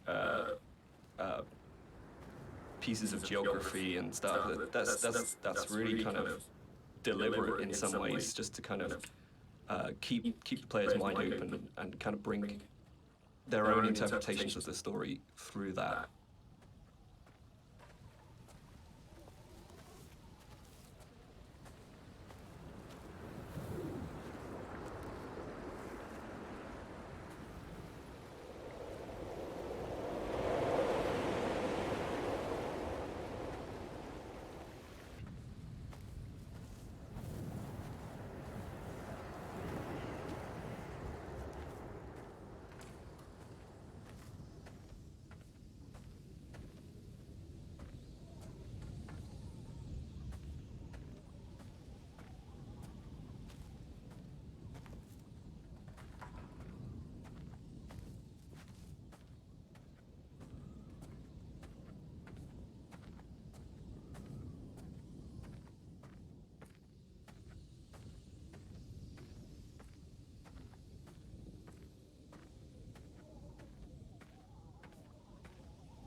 When I was originally thinking about how to write the music for the game, I suddenly realised that you don't see anybody in the game, and the most important character as such is the island itself. So one of the things that I did with the music was to write the island as if she or he were a character, that you're going through this space. All right, let's talk about walking. Let's do it. We're gonna address the elephant in the room, the very, very slow-moving elephant in the room. So this might be a longer conversation because it kind of fits with that. So Esther was the first of the what are now called walking simulators, and it was really interesting that for us it didn't feel that weird to have a game that was slower than normal, where actually there was lots of time to just walk around and think and look at things. And it was amazing at the time how this was seen as completely revolutionary, and it's really This is interesting. probably It's where I amazing to see missed how the many games extra have talking taken on point. board. For me, it was. I didn't come this way last time. It came from. I didn't see it as being odd to have a game where very little happened, where you thought about what you were doing. For me, it was kind of interesting that you could play some of the radio mast in Dear Esther was obviously there as a really important kind of design feature as well as its place within the story. And that, I think, came from, it was really interesting, it being a Half-Life mod to begin with, and the Citadel in Half-Life 2, that it tells you how far you are through the game. You're always looking up to the skyline, am I closer to the Citadel, can I see it? And it lets you know how near you are to the end of the game. And it was really important because Esther's so open in a way, and because there isn't this, you're not using kind of shootouts or kind of gating it with combat encounters to kind of constantly keep you moving. That it was really, really important that you always had that focal point of going, I know exactly from the beginning of the game, virtually right from the start, you know where you're going, you know where the game's going to end up, and you know that sooner or later you're going to be either at the base of that thing or climbing that thing, and it's always there, that red light. And I think particularly with the colour palette of the game, the fact that you've got this very, very, very clear red light that's unlike any of the other colours in the game immediately tells you as a player, this is what the shape of this thing is going to be, this is where I'm going, this gives me a purpose. So something you'll notice as you look around the environment is, you know, from a distance you see the landscape. It's kind of a beautiful place in some ways. In some ways, it's fucking Something I gorgeous. wanted to bring to the game was that there's this second layer beneath the surface. Whereas if you look at things closely, you see that the actual island itself is very polluted. It's kind of very rotten. You know, everywhere you look, every rock, every grass surface, it has this layer of filth on it, and it's kind of been put in there just to kind of emphasize further that this island's a really unpleasant place to live. It's like if you scratch the surface, you see like just how corrupt this island is. Oh yeah. I mean, that's pretty obvious, I'm gonna be honest. Like, they make it very clear that there's garbage everywhere.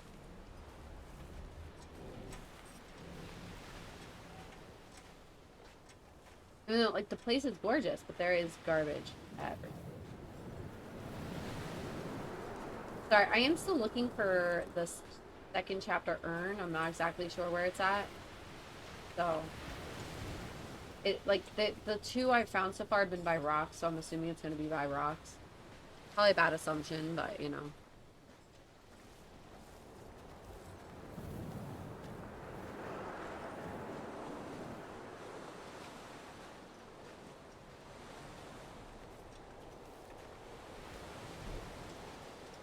This is a really fucking pretty game. God damn it.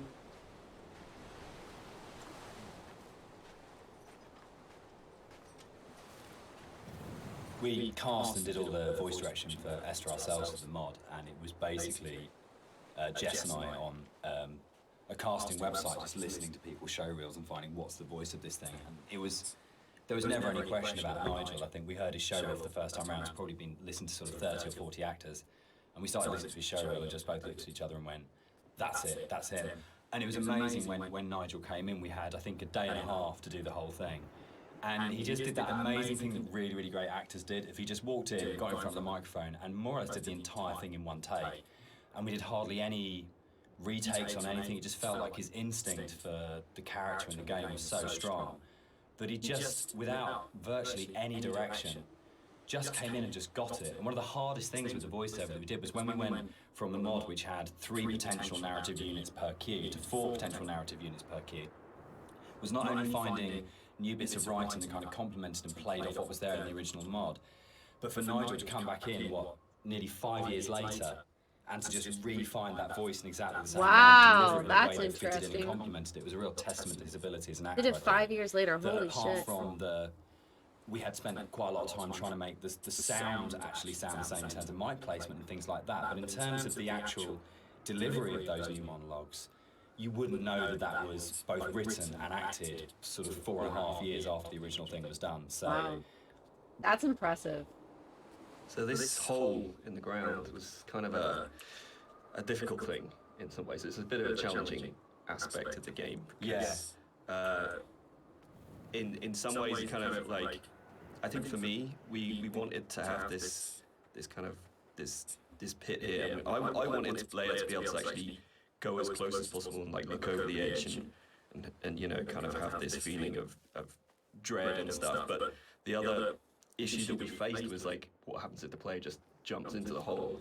Like we have no real depth in the game. And from a design point of view, Dan, I mean, I don't know what you it was really hard because you know, it was a game where we couldn't let the player die. We didn't want to have respawns, but we had to handle the fact that there would be both accidents where the player would fall off a cliff or something, but also that there's this kind of like very soft, very ambiguous change. You know? There was a point in the original mod where if you died, it would do the whole half-life major fracture detected. It was a really good tone to the game. Yeah. One of the really important jobs of a composer, I think, is to provide the player or the listener with different emotional tones and states. And up until this point in the game, the music has been very sparse, very intimate, and very isolating in a When way. is the person who did these fucking But graphics gonna The talk? island is God also a damn. beautiful and I wanna know about magnificent that. place, and what I wanted to do at this point for the first time in the game is to create something that was really epic. So we go from that shift in scale where it's very intimate and small to suddenly realising that this is an extraordinary and magical place to be, as well as a difficult and quite sad and melancholic place to be. We are So the almost string halfway players were through the instructed at commentary this point, yeah, which makes sense. and to It'll play probably with much be more vibrato. Up until this point, they've played in a very sort of Scottish style, actually, no vibrato, very plain playing. But this was a really beautiful cue to write, actually, because that has that scale. You suddenly realise that the island is really big, and you have this beautiful vista, and the music then shifts so the player can actually, just for a moment, I think, enjoy being where they are. Yeah, I think that's it. Can I come in? Yeah, I was going to say, this is actually one of my favourite parts of the game. It's just where everything, all the elements kind of come together perfectly. You've got the music, which is just epic, as Jess has said. You've got the landscape, which is kind of like this big open space. You've got all the little bits and pieces that I put into the detail of the environment, like the movement. There's leaves blowing around. There's the clouds in the sky. Oh, it was that guy. There's the mist rising off of the grass, and then you've got Dan's voiceover coming in there, and I think it's just like all of these elements coming together and just in perfect synergy, and just kind of, it really brings chills up your spine.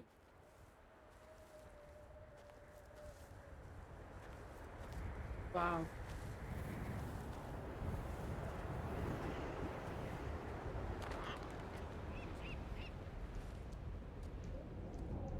Inside the bothy, there is a randomised chance you can find an ultrasound picture on the table, and Yeah, I think I actually it's saw that first the time around. one instance of randomisation in the game that is like the pinnacle of it, because the idea that Esther was pregnant when she died changes everything emotionally about how you understand the story.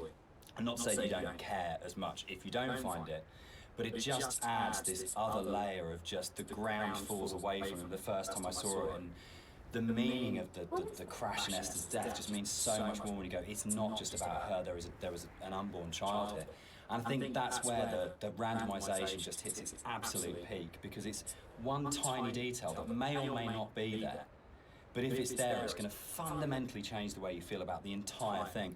And that's the strength that the randomisation elements in Esther kind of provide, that you go, your likely kind of feeling about the story and your understanding about the story can be changed so absolutely.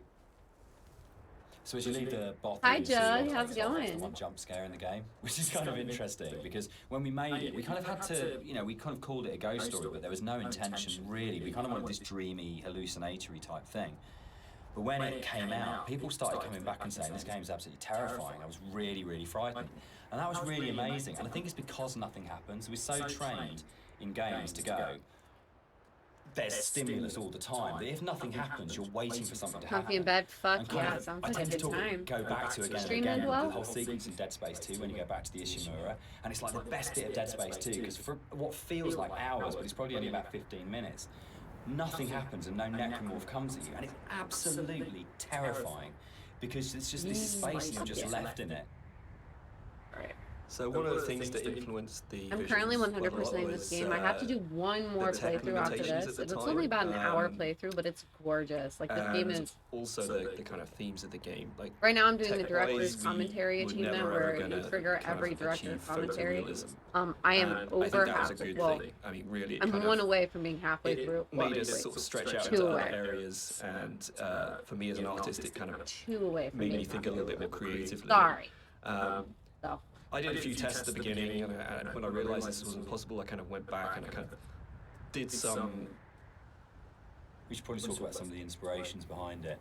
I'm on a strict you don't talk about Stalker. How's the DLC kind of Witcher going? thing on here, but when Rob and I started talking, I think one of the first things that we kind of discovered was how much we're both obsessed with Stalker. Yeah.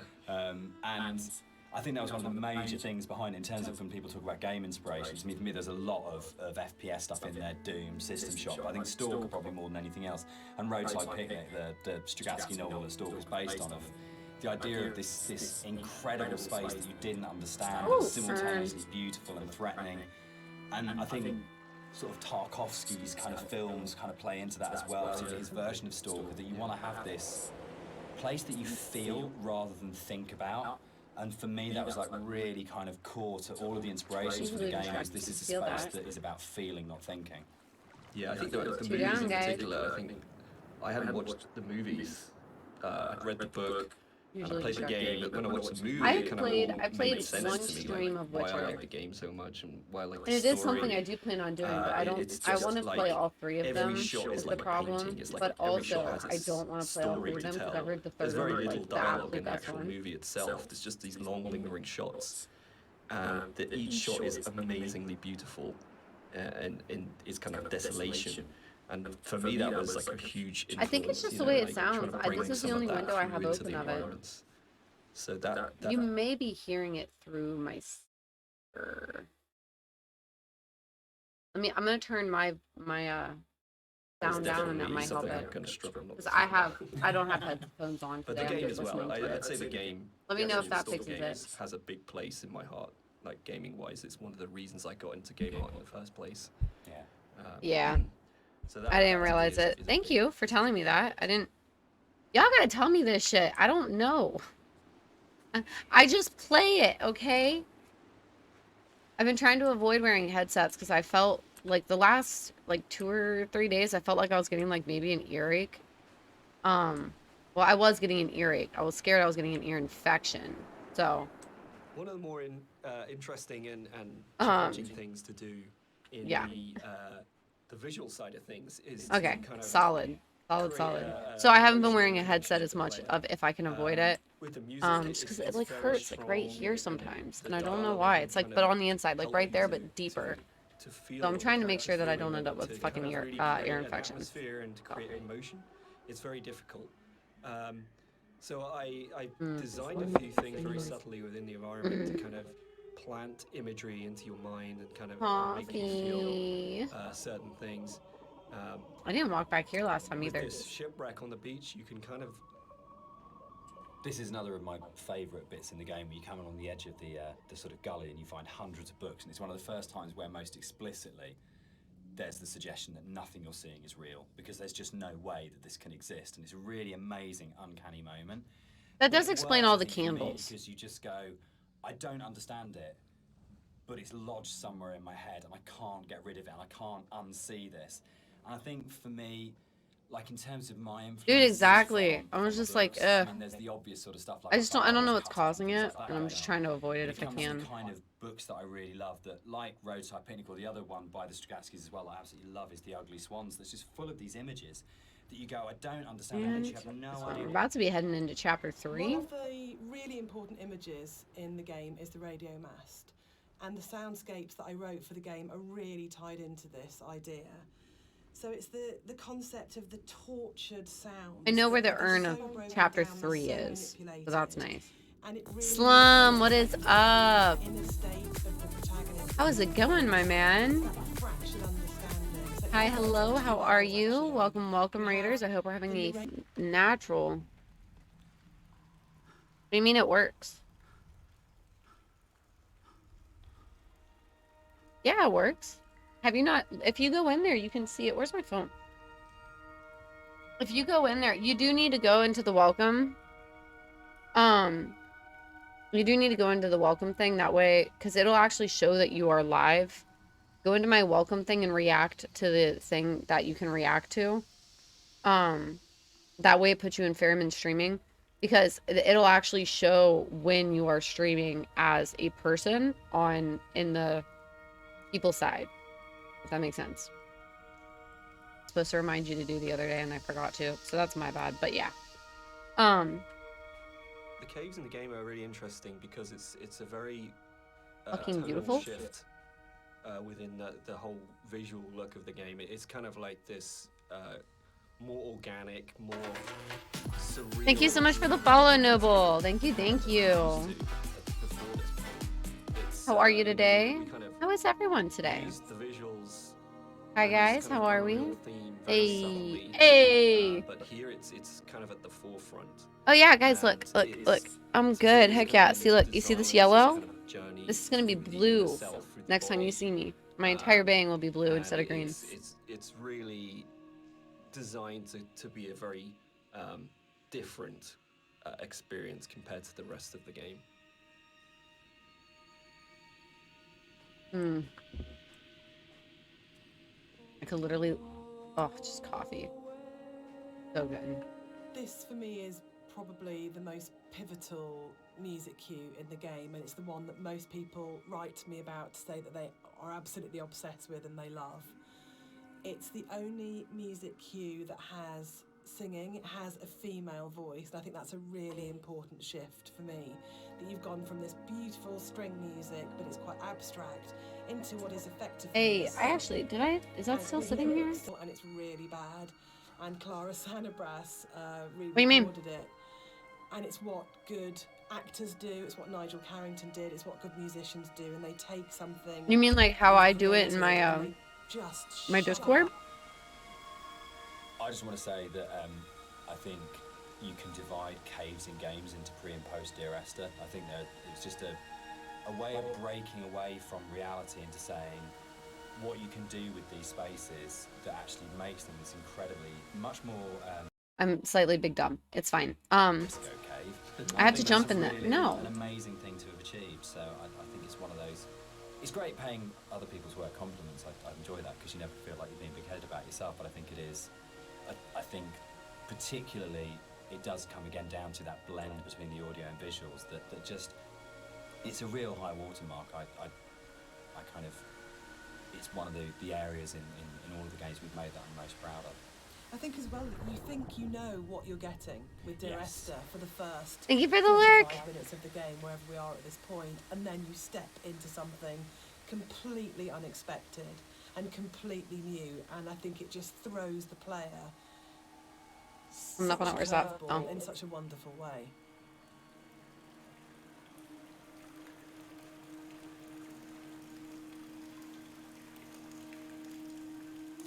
I think when you're designing a game, it's very easy to get very locked into what the system can do.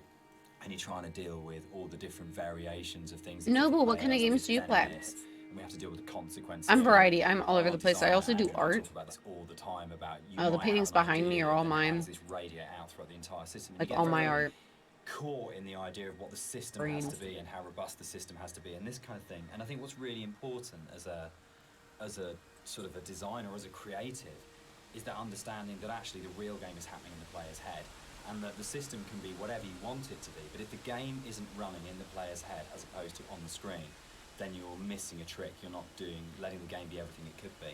And I think the great thing about working with a game as simple as Esther in a way is that those sort of consequences That's of always player good. interaction. Variety. This one is just a little game. really I don't important to know me is where I that found it. I think I know I got it on Steam. And if the I think I got it on sale because it was being advertised and I thought it was really and pretty celebrated it, looking. downloaded it a lot and talked about And I was it like, this is loved going to it, be a neat little then it playthrough. would It's never only be like a game. 1 hour So it's never playthrough, really bothered but me to that get all it the was achievements, a you have game to play it at least conversation, 'cause twice. As far as I can see it, I'm going to have to do it 3 times Dear because I'm an Esther idiot. and, like, everything that's come after it has But been it's inspired really by it. fun. This was It's championed really, by a really lot of pretty and it's got a neat storyline. Right now, you're not seeing the storyline, you're just seeing the place. Into writing Um, music for games. And I actually but approached it's it just very gorgeous. traditionally, It so honestly more is as just a so film gorgeous. score than a traditional interactive game music score. And what's really interesting for me is that the lack of interactivity in the music was never a problem for anybody that played the game. And that's a separate discussion, but there's a big schism between game music composers of how much the music should be following the player at all times in terms of interactive music. But one of the reasons I wanted to say something at this point was that this was... I don't know when the paper origami boats first came into things with Esther really, but it felt like a really amazing metaphor. The origami taking, boats were really cute. Letters and folding them into boats and then letting them. Yeah, make so the I'm art, working on because you 100%ing the game, you know full at this point in the achievements, game, it's kind of a realization is there, because that's this just is who I am going as a well. person. The narrator is never. I only leaving the have island. 3 the left, idea that which is this trigger is all how the we're gonna- director's commentary, the which is idea what of obviously what I'm communication, working on now. intent or failing Get communication, all trying to uncover seep 4 through the urns, code which and means what I have to areas watch we want the to target ashes it. float out of all But the 4 idea of urns, putting one in the each boat chapter. in the underground river And then the really felt voiceover like part. it kind of reinforced that sort of dream-like kind of quality of the caves of That's actually 3 urns done. there's something really sad about this Cross one, fingers, it because actually when you count. see That it first go one actually past, you counted. know that even the boats aren't It's actually gonna showing move that right. none of This them is counted something yet, which so doesn't have a tidy, neat kind of maybe like I have to do it in the actual resolution. playthrough and There's- not the director's even if you cut, don't which is sort of going to be think really about annoying, it, which so means to I'm going to have to play the level of whole depth, game it's just something, it's one of those through things again. that I really love about games that you can do, where it's just a moment that has a really distinct emotional tone to it that you go, there's a pause when you see that boat goes past, that I just think is, yeah, it's something special you can do with kind of media like games. It's just a cute game. It's honestly, it's just pretty. The music is, the woman who did the music, the music director did phenomenal. She's the woman who will come in and pop in. In a lot of ways, the caves were the hardest area of the game to actually write, because we knew we didn't want to have much voiceover in there. I think because of the strength of the music, and this goes right back to the original mod, we wanted that to be the voice and for it to be a chance for Esther to speak rather than the narrator. And we also wanted to have this break, so when the narrator came out from the caves, you had a real definite sense of something happening, and that he had changed as a result of this journey. So it meant it really felt wrong to have a lot of voiceover within there, but then that made it really difficult, because then you had like 4 one-sentence lines in there, and each one of those had to have an absolute clarity and to really, really kind of work. So I think the sound here is a classic case of, again, what music I think does really well, which is you've had this soft, lyrical, beautiful, epic, dreamlike music, and then the moment you come out of the caves, you're into this really harsh soundscape, and the tonal shift is very, very brutal, I think, and deliberately so. You have very little music when you come out of the caves. You hear the wind. this whole area moved, didn't it? The original mod, this was a cave right at the beginning of the caves where everything was written, and it moved to the back end of the level, and we have this long corridor that's full of these kind of it's the point of high madness, I think, in the game, isn't it? Yeah, it's kind of just where you feel like you're losing the plot completely, both like visually and auditory, and you know, it's kind of like this really frenetic moment for me. I think it's where you feel most that you're underneath a mountain, and you feel the weight of that mountain, and just I loved the idea when we were, you know, putting through it of what would it actually take to do this, like to actually paint all these symbols and what is going on, and it really is quite an explicit kind of thing of madness. So isn't it? pretty. You would have to be insane or very, very disturbed to actually do this. Unhinged Process is a word I think I would use for it. Trying to Just achieve by unhinged. this, and I think it really strengthened it, making it a crawl through a tunnel as opposed to just a static location. Yeah, I think it's the consist. This is a bit more of a contentious one because we disagree on this one. I struggle with this, with the points in the caves where you duck above and below the water, and you have to have that transition of audio. And I love the audio on both sides of the surface tension of the water, but I really struggle with you breaking water because it's such a hard edge to the sound, and I don't think there's any other way around that. And you need to have those moments where you do go underwater because it's so important. But it's one of the areas that's never sat very comfortably with me, because I feel like in a level which hasn't got a single edge in it, it's the one edge within it that breaks me. And that's why I think it's so successful, because you've been lured into Oh, you this literally completely can't go there. Okay. hallucinatory, dreamlike I see world. you. And then all of a sudden, as a player, you're literally gasping for breath. You're coming up. The motorway scene, the biggest new addition to between the mod and the commercial version. This didn't exist in the mod at all. So the admission really is that I did play fast and loose with the geography of the M5. There isn't actually a welcome break services just outside the junction of Sanford, but As we has also been know pointed out to you. players. I mean, what a thing if you make something that's based vaguely on somewhere in real life. In terms of a compliment, when you're getting emails from players going, there isn't a welcome break there, and people really trying to work out where is this, and whole threads about where on the M5 it is.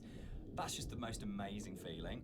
But I think what I really love about, what I think works really, really well in Esther, and again, it's something that I think is really carried forward to our other games, is that a lot of the time we're not dealing with kind of like big, glamorous, amazing, epic places. It's a sort of like a ratty little island in the Hebrides. It's someone who lived in Wolverhampton. It's just outside, you know, a service station on a stretch of the M5. And I think that earths what's going on.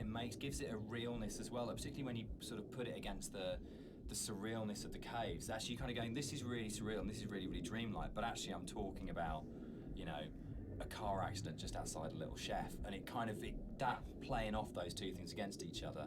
It's like making the ordinary extraordinary. Absolutely, yeah. How am I still in this? Last time all I did was swim up, and it...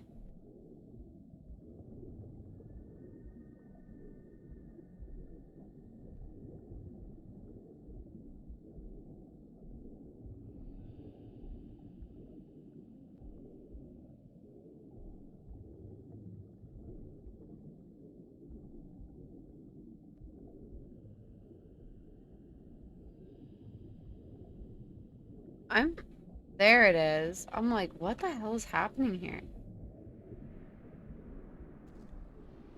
I really hope those weren't all commentary bubbles that I don't get to get, because I'm out of that already.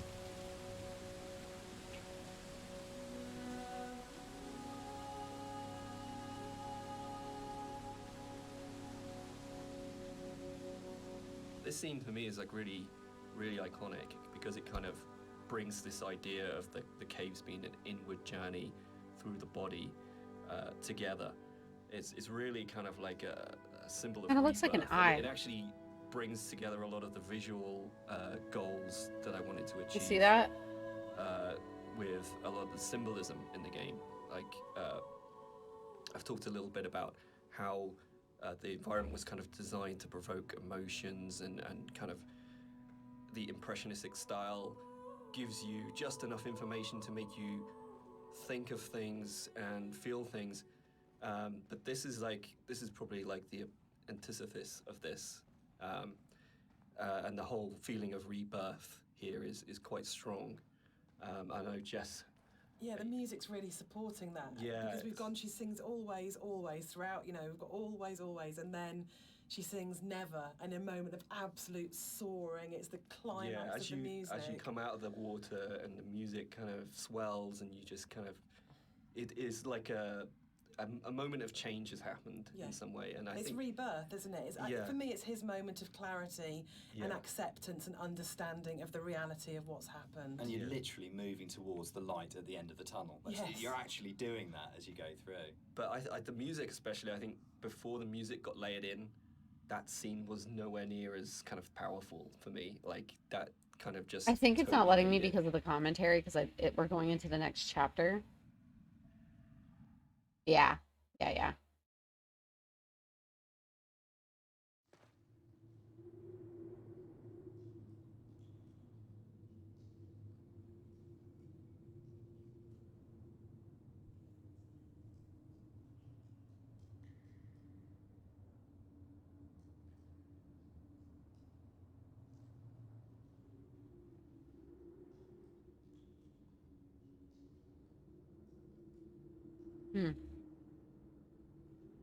Oh, well, is it the new chapter? I think this was the new chapter.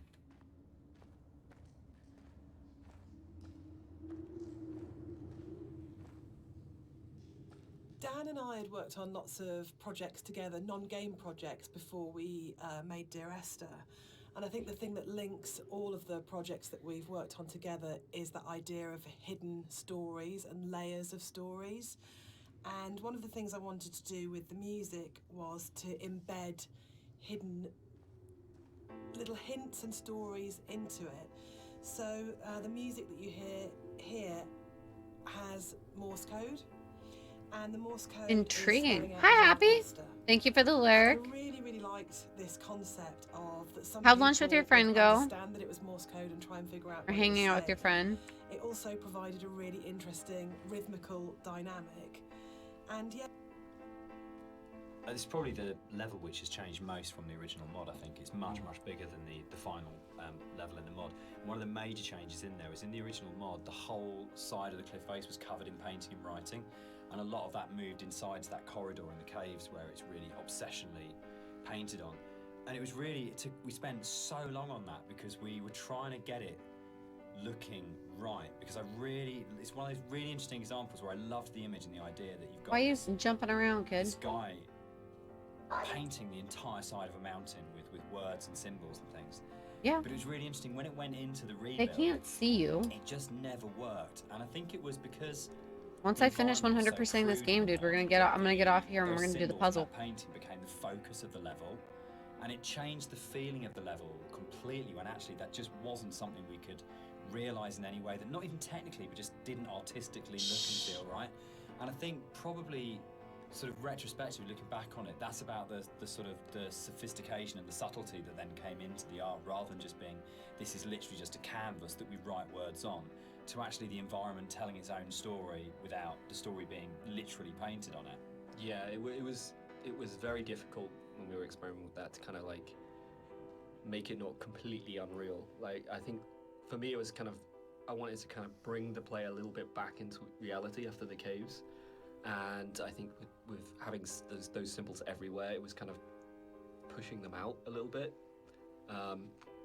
So I think what we came to, the kind of compromise we had, it was kind of a nice in-between. Yeah, it didn't feel like a compromise to me. It felt like, it felt like it didn't work, but it kind of, but those symbols. No ice cream. Like there's the hill in the background. When not you even right noon. at the end of the boat, and you look back, and you suddenly realise that the shape of the mountain is the shape of a woman lying on a side asleep. And Get over it. I was seeing it the first time around and going, it's saying the same things, but it's saying it in a much subtler way than in the initial lab. I think one of the most fascinating things for me about planning this director's commentary has been that in previous years, when all the three of us have talked about Dear Esther, we've talked about the interpretation of the player. But actually going through this together, post having made it, we're still... There we go. How about that one, Elle?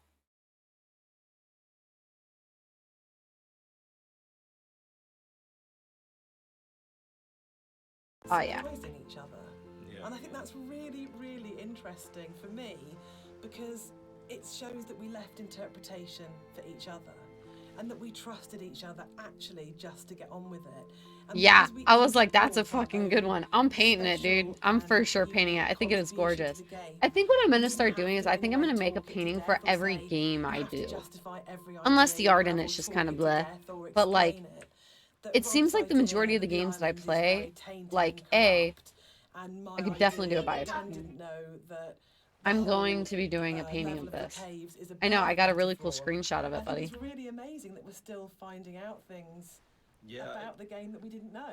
I think it was nice when I came onto it, because Dan was basically like, he gave me a bunch of materials, but he left me. Yeah, just like do it. It's like, I don't know, it just makes sense. Kind of like, I'd finish the level and Dan would play it and give me some feedback, but he was very kind of like, hey, I got it! I got the urns. It did count them, thank God. So a lot of my interpretations just came through that downtime where I was just kind of like going off and doing my own thing. Solstice! I just can't believe I'm doing... Listen, I can't believe I've dealt with you this long. My whole life is a pretty long time. Never even considered before. You on break? And obviously hearing Jess talk about it as well is really interesting, especially when it comes to the What is soundtrack. up? It makes me look at things in a very yes, different way. Pretty much. I mean, like, so I've done... I think for me, like, making games... I need, well, I would have to do it before I forget. Like I said, I probably won't do it if it's like something... And in a way, the least I actually probably could do it pretty good before I forget, except I've never seen her face, so I don't know One of the really if it would be possible. About the move from mod to the commercial version is that we had a couple of years. That'd be pretty cool, though. I think I'm gonna try something like that. I figured there it is. Like, I figured there'd be a voice bubble somewhere up here. One of the things that I read on a forum was that someone had constructed this amazing version of the story where they'd decided that the narrator was Paul, and I hadn't thought of that. It was never part of the original writing, and I thought, that's so amazing that as a writer, your audience can find something in what you're doing that. I've been on oh shit! lots of times, and one of the things that I There's always a really fucking person responded up to there. emotionally was those shrines that you see on the road, and sometimes they're dedicated I to don't know. saints, Do you and guys see that? sometimes they're to markate where an accident has taken place. So you'll get photos of the deceased person and flowers and candles, and it always really touched me. And so I said to Rob, I think it would be amazing to get these into the game somehow. And then Rob took that idea and ran with it. And I think they're so successful and they're so beautiful. No, babe, it's got and they're legs. That's really definitely a moving. person. And I think it's because you had this elemental scale. You have the island and it's huge. All you of have them that are. scale, This and then suddenly you entire come round this game corner and it's is absolutely brought back to the just, human it's scale the again, whole that fucking thing. relationship of the individual. And I think the other thing I'm that gonna it go does back up there and get a really screenshot. successfully is it's a Dude, kind of magic literally, this realism, whole because game, there's no it's way like a that you ghost could of a have all person. those amounts of candles lighting your way. Who's lit them? The island Gone is empty. home. Who's put So those that's shrines actually one of my there? But I wish just think it's lists. a really Um, lovely bit of environmental storytelling, actually. so like, it's clearly a game that I would probably enjoy then. This is it's a very fun, it's fun, it's One of the really neat. nice things The about actual storyline in it of is the commercial version is that we had confusing, a couple of but in a years good worth of way. the community talking about the Um, game before we went yeah, back that's into it definitely again. like a ghost of a And person. one of the things that I I'm read going to before in a minute, buddy. was I that gotta someone collect had, all these things. I'm gonna constructed get this a amazing version of the story picture where of they this really decided that quick. the narrator was poor. Um, And I hadn't thought of that. It was never part of the original writing. And I thought, that's so amazing that as a writer, your Right. audience can find something in what you're doing that you hadn't thought of. So it was really I wanna get important some of when we the- went back in to record the additional set of voiceovers. I thought, I absolutely want to do this. I want to take this That, idea that's right come there. out of the fans and to run with this and to add I an didn't do it well. entire new sort of stream of story in there.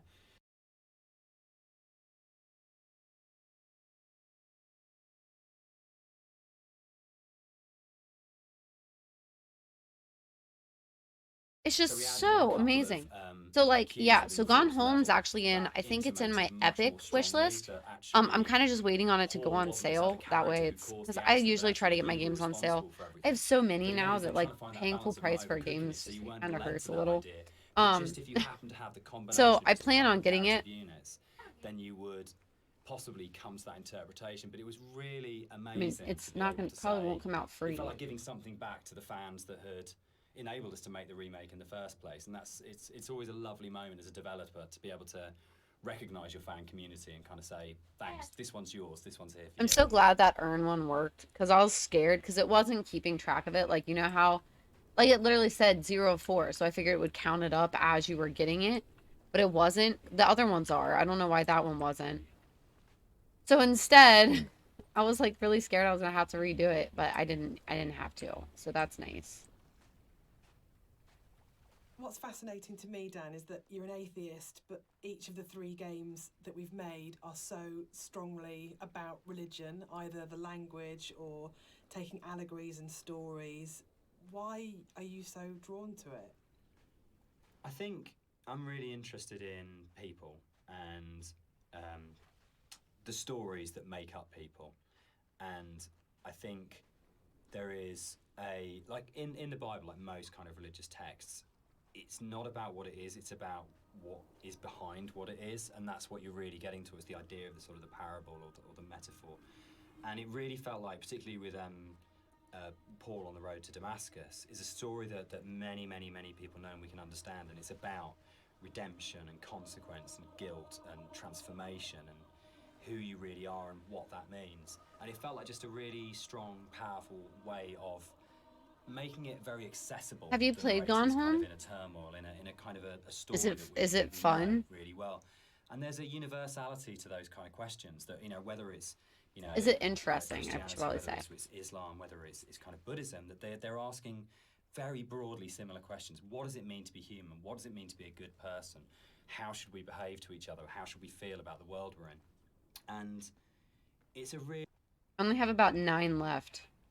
Is Dear Esther a depressing game or a hopeful game? For me, it's kind of like a mix of both, really. Watch I YouTube think, play it. like, Okay. my interpretation is kind of I like try to go into you always things feel blind like playthrough, so kind I of probably won't depressed when watch I think anything about on it. the kind of But I turmoil probably that this eventually, guy's been like, going I through eventually for will God probably knows get how it because long, and the kind of environment he's been it is a in, game that, like, and like I you know, said, all I've these watched like a events trailer surrounding for his it. story. But for me, I always And I feel just like a thought it little bit looked hopeful neat. at the end. Like, You know, it looked like the something I would conclusion enjoy. is I just feels obviously like enjoy a this game. relief. Otherwise, I Like wouldn't this be is kind willing of to all play it 2 or ended 3 in some times in a way. row, even though it is only What an do you hour think, Jess? long. I think it's a game about acceptance. You know, so like I And don't I think really I would have like that. been okay with playing it that many times if I didn't enjoy it. So, And I think it's telling that a lot of people with mental health issues this one's have taking me a responded little. really positively to the game, and we get a lot of More in a kind of a story that we know really well. And there's a... So, Dear Esther is the first walking simulator. How do you feel about Walking Simulator? You know what, I think I took offense to it when it first became a thing, but you know, I think actually I don't mind it so much now. I think the fact that we have kind of taken ownership over it, like that genre has been kind of made our own by not just our game, but like a bunch of different games have kind of embraced it.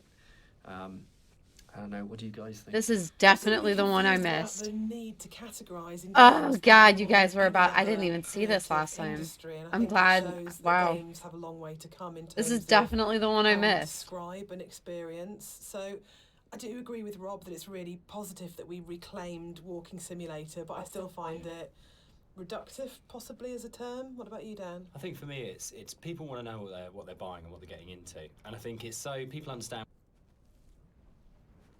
The last level ended up being quite a lot bigger. I punched it again. Sorry. And it's also the one where That actually was the number movement around 100. it is in a way the most That was artificial. it, There's guys. the big That was zigzagging we just footpaths that we basically did it. it's We like a fucking series did of it. straight lines Fuck from point to yeah. point. There isn't Okay. a lot of It's fine. movement. I'm One of the things fine. that We're was fine. really difficult to do with that was to not make it feel too much like a corridor and to give it that sort of sense of space and that you were actually exploring somewhere quite natural. I think, Rob, there was stuff which you put in there, like little new beat moments, like the ruins at the edge of the cliff, that just helped the player feel like they were on a journey rather than being pushed through a pipe. Yeah, it was kind of just God, you guys, I'm so excited. giving the player the reward Okay. for continuing on, and it you know, kind of made our own by not just our game, but like a bunch of different games that kind of embraced it. I don't know. What do you guys think? I'm still really confused about the need to categorise in games, probably more than any other creative industry. There's a bit of an illusion of simplicity with games like Dear Esther that people kind of assume because there's not a lot of mechanics and there's not much going on in that sense that they're easy to make. What the fuck? Is it because I died there? Because they're so simple, everything is exposed and everything has That's to be actually no, exceptionally because good that's for it not to where I work, threw because myself you off are- the cliff. You're carrying a player's experience. It's on a there. fairly It's still sparse, there. Minimal kind of framework, and that really means that every aspect of it has to be produced at a really... One of the things that I think was added more frequently in the final version of Dear Esther was the inclusion of a number of ghosts in the game. These are not like ghosts that you'd see in a normal horror game. They're just very loose silhouettes that you'll see around the island, usually like quite a distance off, or just kind of somewhere that you'd barely see it out the corner of your eye. I think this is a good example of where it's kind of really in your face. And these are kind of just something that we put in to kind of not just bring some unreal elements to the island, but something supernatural as well, something that's kind of beyond this world, something kind of unsettling. What the fuck? Yeah, you know, a lot of effort's been put in to make these things very subtle. I didn't really want them to be like, I didn't want it to be a ghost story, so to speak, but I just kind of wanted to bring some of this supernatural element into the game, and this area is probably one of the most prominent because you can see it just before you go down into the gully here, and I think it's The overlook, the point about this to me is that it's probably the voiceover in the game that kind of sums up the whole story and the experience. It's almost like a recap of everything that's gone before you start the final climb.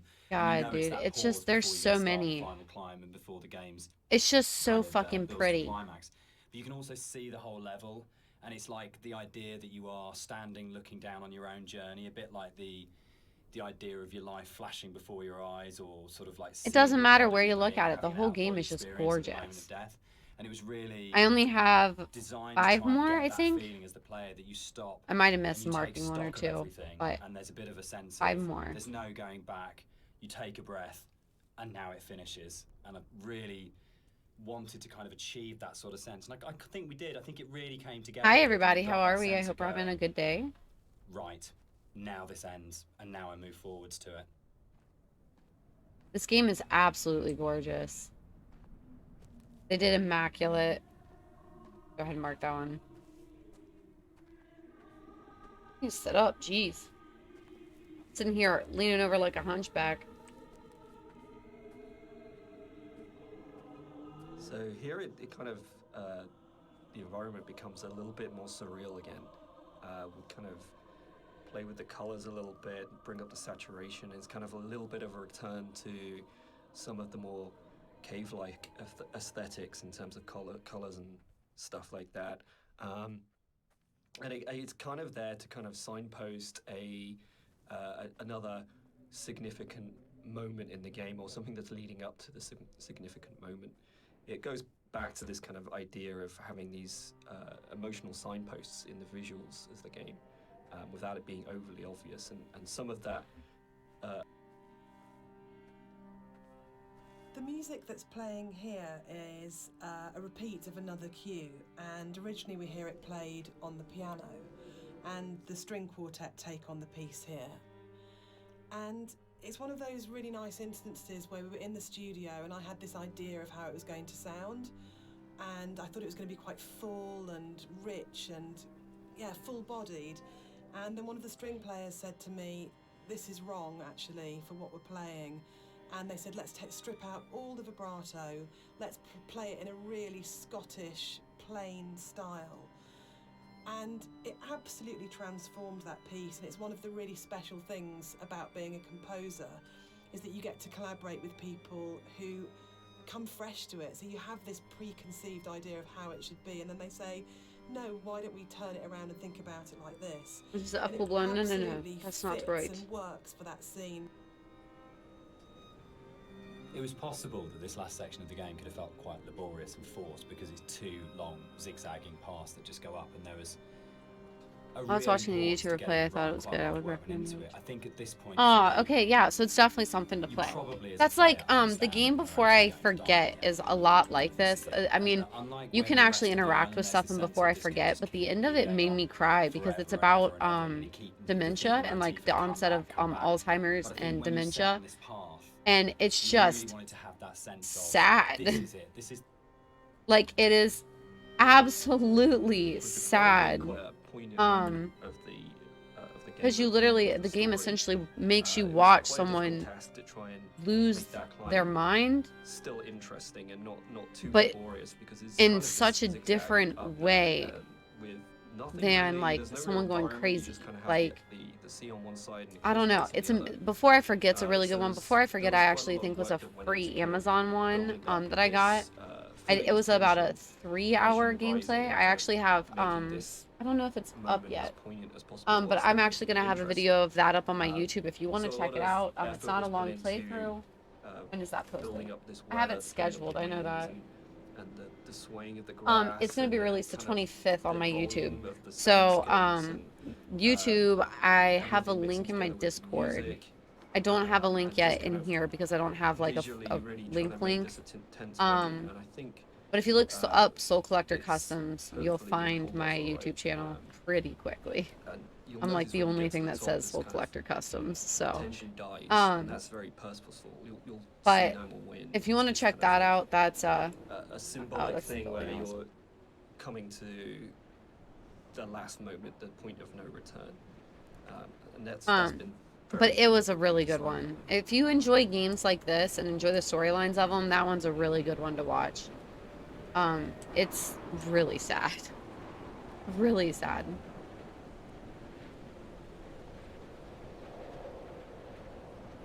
This doesn't have a thought bubble. I've missed one. I'm crossing my fingers the thought bubble pops up around this corner.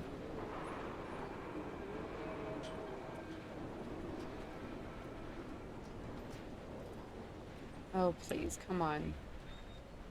Please.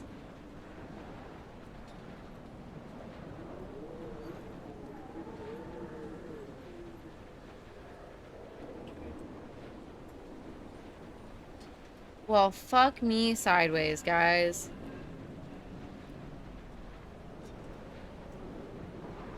We had a lot of debates, didn't we, about the ending of the game and whether the player should retain control or whether it was okay to go to a cutscene at this point. I personally don't mind it. I actually actively like it because I think it works really well. I As a miss some. metaphor for loss of control at that point. Dan, I know you're not as keen. Yeah, I'm not. I would have loved the player not to have had control taken away from them, but to me it was a kind of it was a balance between two evils. The evil of having a cutscene and the evil of the player accidentally falling off the ladder halfway up and destroying the ending. Yeah, I agree. Like I think we tried a few different That's things. so funny. Thank you so much for the tech at sub. the time just wasn't the ladder tech Yeah, at I the time post wasn't there, so, on my YouTube. I post and the other thing for me was pacing. It was making sure all the gameplay music, the throughs and voiceovers, art time lapses of the my timings and everything art were pieces. perfect for that Art final pieces go jump up off Fridays point. at 9 p.m. EST, and just letting the players kind of noodle around going games up the go ladder up may have been, like, Tuesday, 7 minutes because it's a tall tower. or no, Monday, It's Wednesday, kind 9 of an p.m. impossible task. Eastern Standard Time. I do full playthroughs, series. Right now, my Bioshock One of series the is things that I enjoyed uploading. the most The on finale working to with that will be Esther uploading here was, shortly. Rob's beautiful visuals were so inspiring, but Dan's I'm so sad I words are missed some. always so amazing. To I don't know write where they to could have as well at the been. Start as a partnership, and the music at the end was so easy to write because that last voiceover is the pinnacle of the writing to me, as it should be, because it's the last VO, so you would have failed if it wasn't good, but it is just so beautiful and moving. And for me, talking about whether it's a hopeful ending, the music is really hopeful at this point, and it signifies to me transformation, freedom, escape, acceptance. Yeah, and it was just a beautiful cue to write, actually. I don't know, I can't remember quite where it came from in the mod, but the moment when we went, or we could put the bird in there, and you could see the bird's shadow, and actually it turned from being kind of like a straightforward literal suicide into a metaphorical, or to my mind, kind of like, I always really believed the narrator did turn into a bird just before they hit the ground, and that was really important. I think it's probably the strongest ending in any of our games so far. But yeah, I'm very proud of the way everything came together in that last section. Yeah, I think it's the bird thing is particularly interesting because I think it was in the original mod, but the timings and everything were just all off, and you never really saw the seagull. Yeah, at least the shadow as well. It was all kind of like a little bit broken. And I remember when we went Thank back you to so much for coming to my Dear Esther walkthrough. I appreciate it so much. Make sure you get the railroad commentary and the second chair, which is, like I said, to the left on that beach. I don't know why I can't find the footage anywhere. Thank you so much for being here and watching this full video. If you made it to the end, thank you very much. Please like and subscribe. That way you get to know when my new video is released. Thank you so much. I hope you have a great day.